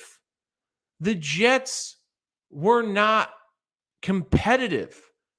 And look, if I get Salah's trying to be positive, and I agree that you need to be positive, but you also can't be waxing poetic that things are better than they are. Like, you can be positive about this team, but don't go overboard. Don't go saying, oh, we're keeping the receipts of everyone mocking the Jets. We just lost, we didn't get beat. Oh, Joe Flacco is a starting caliber. Like, say Flacco's been great for our organization. He's been great for our young quarterbacks. We see him as a leader. That's it. You didn't have to say, well, Joe Flacco, we think is one of the 32 starting quarterbacks in the league. It's just that little bit extra that Salah, and I get like he's trying to win the press conferences, but you want to talk like this, you do it when you have wins under your belt. You do it when you have progression. You do it when there's momentum. You don't do it after the first week of getting embarrassed. And let's not be honest, Jet fans, the expectations, this was probably the highest they've been, even without Zach Wilson, because we were excited because of all the draft picks, all the free agency. Like, this was supposed to be the day where we took a step. And that's, again, why I compare it to the Giant game. Because that's the type of game you wanted to see from this Jet team. Like the Jets game, the Giants were down at the half, but they made adjustments. They came back. They fought their tails off. They kept in the game. They kept it a game. They went for it. They went and tried to win the game. It came down to the wire. And yeah, in the grand scheme of things, they probably should have lost because Tennessee should have probably won that game because of the chip shot field goal. I think that gets overlooked. Like, Giants should have technically lost that game, but they ended up with the win. But guess what? They're in a position where it came down to a game-winning field goal for the Titans. That's what the Jets should have been yesterday, which is they should have been going toe-to-toe with the Ravens, especially with the way that defense played. When that defense came out and held Lamar Jackson and that offense to 24 points, this should have been a game where it was 24-16 or 24-17, Jets having the ball with 4 minutes to go and having an opportunity, having a chance, having fans cheer this team, trying to give this team energy in the fourth quarter. And instead, it's the same movie as last year. Like, that's why I think Woody will be probably frustrated, and why I think this fan base is so frustrated, because we've been sold for months. It's going to get better. It's going to change. The narrative is going to change. But unfortunately, it looks like the same movie we have seen not only last year, but the last couple of years. The last couple of years. That's why Jet fans are upset. That's why Jet fans are frustrated. That's why people are reacting this way. I don't think it's an overreaction because, like, look, I'm just going to say this. Like, I just have a feeling that Joe Douglas and more so Robert Saleh to this fan base. Like, let's put it this way. A fan base wants to believe in their head coach. But I do think the way Saleh has addressed the fan base, has addressed the media the last month, and has addressed the media today after this first loss, I don't think it's done him any favors with this fan base. I really don't. Because this fan base doesn't want to hear waxing poetically. They don't want to hear about, well, we competed with the Ravens. Competing with the Ravens is this game was down to the wire in the fourth quarter, not over in the second and a half quarter, basically. That's what Jet fans want. They just want to compete. And unfortunately for Saleh, I know he's trying to sound positive, but the way it comes off to this fan base is it's just excuses. And it's just trying to pass the buck. Like this fan base, I think this fan base wants to believe in Saleh more than anything. They want Saleh to be the head coach for the next year. Like they want to believe in this head coach. But when you make comments today after being the one team that, let's be honest, outside of the Cowboys and the Patriots, probably even more so than those teams, the Jets were the most embarrassed team on Sunday. They were the most embarrassed team. And to say after that, we were keeping the receipts of people mocking the Jets. You know, when you say that, it's what you say that when you're late in the season, you've won a couple games, and in a press conference, you make the comment, hey, you know what we did as a team? We kept those receipts of everyone that mocked us, and look where we are now. We use that as motivation. Look where we are now. You don't do it after your team gets embarrassed and your fans who have been starving for competitive football for months. I mean, the Jets were out of it last year by October. So it's been 11 months. Think about that. 11 months for a meaningful Jets football game. And that was how we were welcomed to the season. And I guarantee you, ownership sees that. They see you booing this team, calling for Mike White, leaving the stands. Like that is what gets us the attentions of ownership. Owners don't check Twitter, but you know what's the two things they check on? They check on what the media says about them, and they check on what their fans do in reaction. You made it loud and clear, Jet fans. You were pissed about yesterday when you left that stadium early and you were vocal. And all today, the Jets and their fans and that organization are going to hear two separate things in the media today. One's going to be about how great the Giants looked and how they've turned the corner and how their culture has changed. And then you'll hear the other side, which is the Jet fan. It will be frustration. It will be this team looks lost. What was the game plan? What direction does this team have? That will be the question.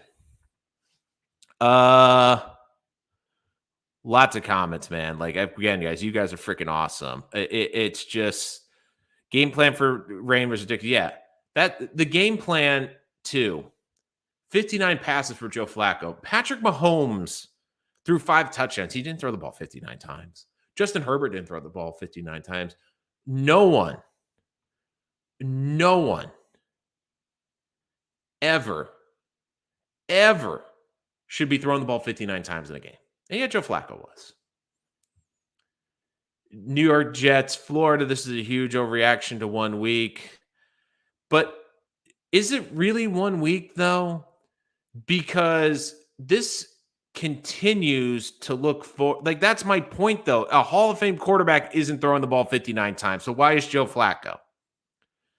And yeah, I understand that this is overreaction week. And I get people will say that this is an overreaction, but I have to look at this as a whole where this is year 2 for Robert Saleh. This is year 4 for Joe Douglas. Like, this is when the moral victories stop and the Jets start winning football games. At the very least, I think this fan base, people think like this fan base, like this fan base, I think, realized that this was going to be a 7-8 win team, probably at best. Like, they understand that this is not a playoff team this year. I don't think most Jet fans, I think most Jet fans came to the fact that, look, They just want to have a shot to maybe sneak in the postseason if things broke right in December. Like they want to be playing meaningful games after Thanksgiving.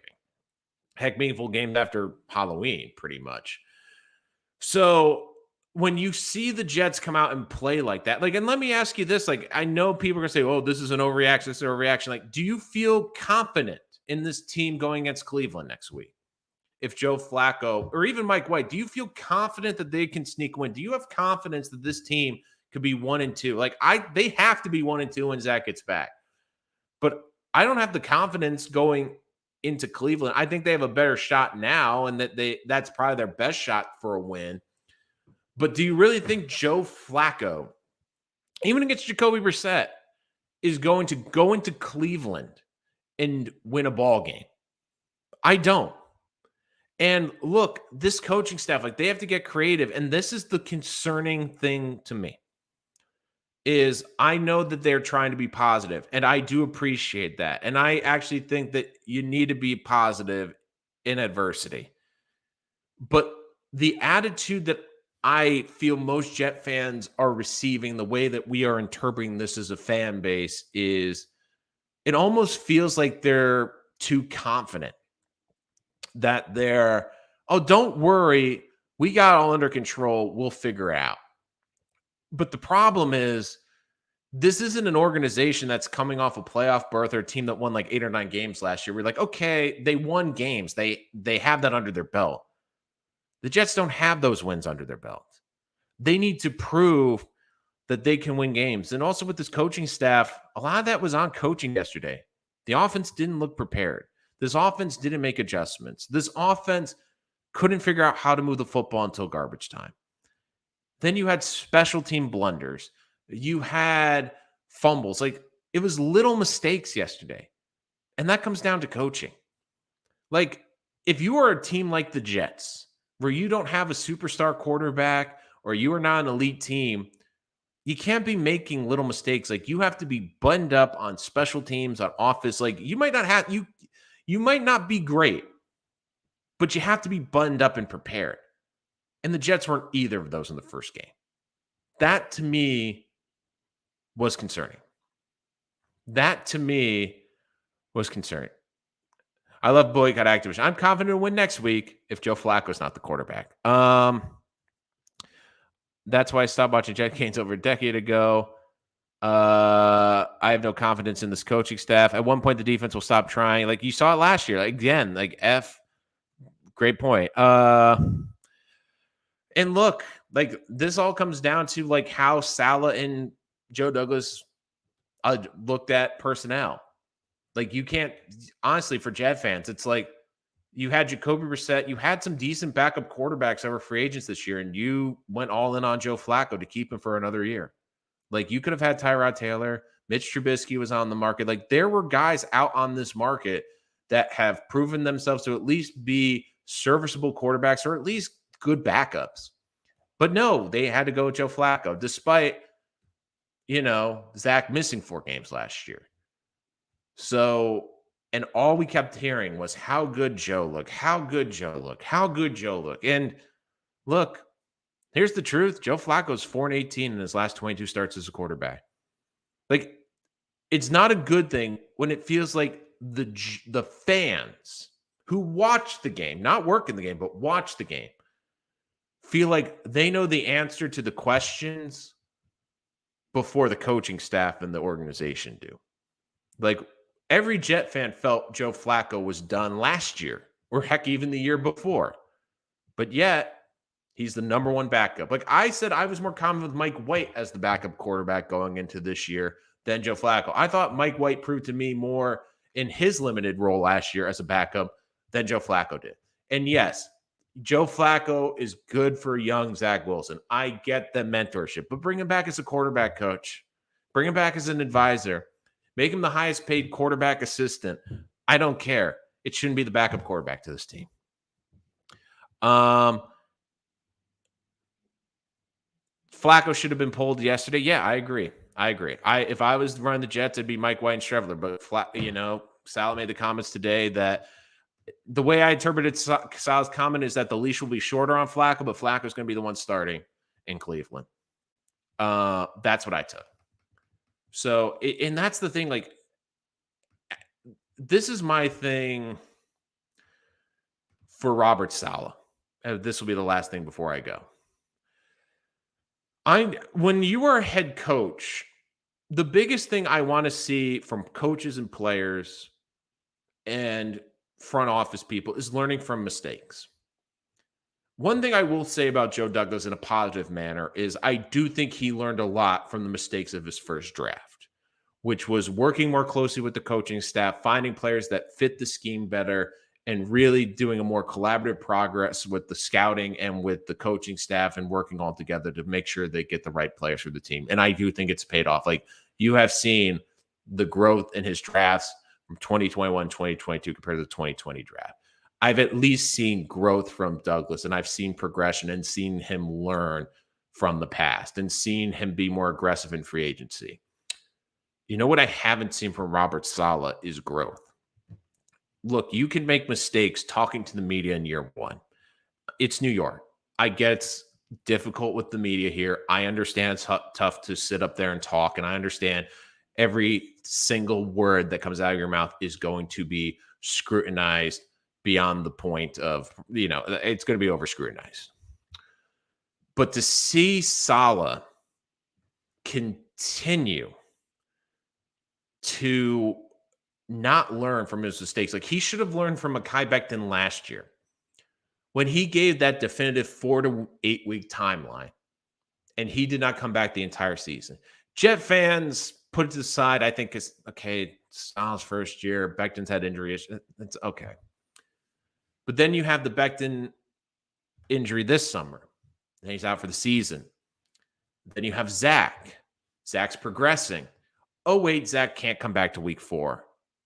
Well, was there a setback, Robert? No setback. We just were playing on him, and we were playing gamesmanship. Every Jet fan's like, wait a minute. So you've been, lying? Then you keep trying to sell how good that Joe Flacco looks in practice and how Flacco's a starting quarterback. But every team in the league has pretty much said no to Joe Flacco as a starting quarterback for 5 years now. And no one was dying to have him for a backup quarterback. I mean, the Jets were seemingly the only team that was interested in having him as a backup quarterback. And you didn't improve that, or when, Wilson went down, his team wasn't aggressive to, I don't know, maybe, I think Garoppolo would have been a stretch, but maybe try to see if there's a backup quarterback on the market that they could maybe have picked up, like a Nick Foles or something, even for 3 or 4 games. It just, and then today, we're keeping the receipts of everyone that's mocked the Jets. We didn't get beat. We just lost. You have to learn that everything you say, and New York Jets, Florida, maybe that is not coming from Sal. Well, if it isn't, Sal is the one, it's coming out of his mouth. So if PR is telling him advice, then the Jets need to clean up the PR, but something has to change because Jet fans don't want moral victories. It's about wins. And you know what a moral victory is? It's what the Texans did. It's playing against a better Indianapolis team and going toe-to-toe with a team that's better than you. The Falcons going toe-to-toe with the Saints in a year where they are trying to tank, and it's clear want to get one of the top picks for a quarterback. They're playing a backup quarterback in Marcus Mariota, and yet going against the defense that has given Tom Brady and the great Bucs fits, they were competitive and played a competitive game and had a chance to win that ball game. The Jets, I will say this again, every single game from week 1 was a competitive game in the 4th quarter, except one. And you know which one it is. It was the Jet game. That game was over midway through the 3rd quarter. Midway through the 3rd quarter. Mariota looked good. Like, the Lions are not a talented team, but they went toe-to-toe with a much better team than the Philadelphia Eagles. They did not back down. And then you hear Flacco in the postgame. Well, guys aren't really up for this game. So they're not up for the opener, the home opener. And also, Joe, you're the leader on that field. You're the quarterback. You're the one that's supposed to inspire confidence. And watching that team, did that team on offense, like they say the right things to the players? Oh, Joe cool. Joe's composed. Joe's a great leader. You know what? You know what's the funny thing when they talk about Joe? I mean, the only one that said positive about his play was Garrett Wilson, who said he threw a good ball, like a good spiral.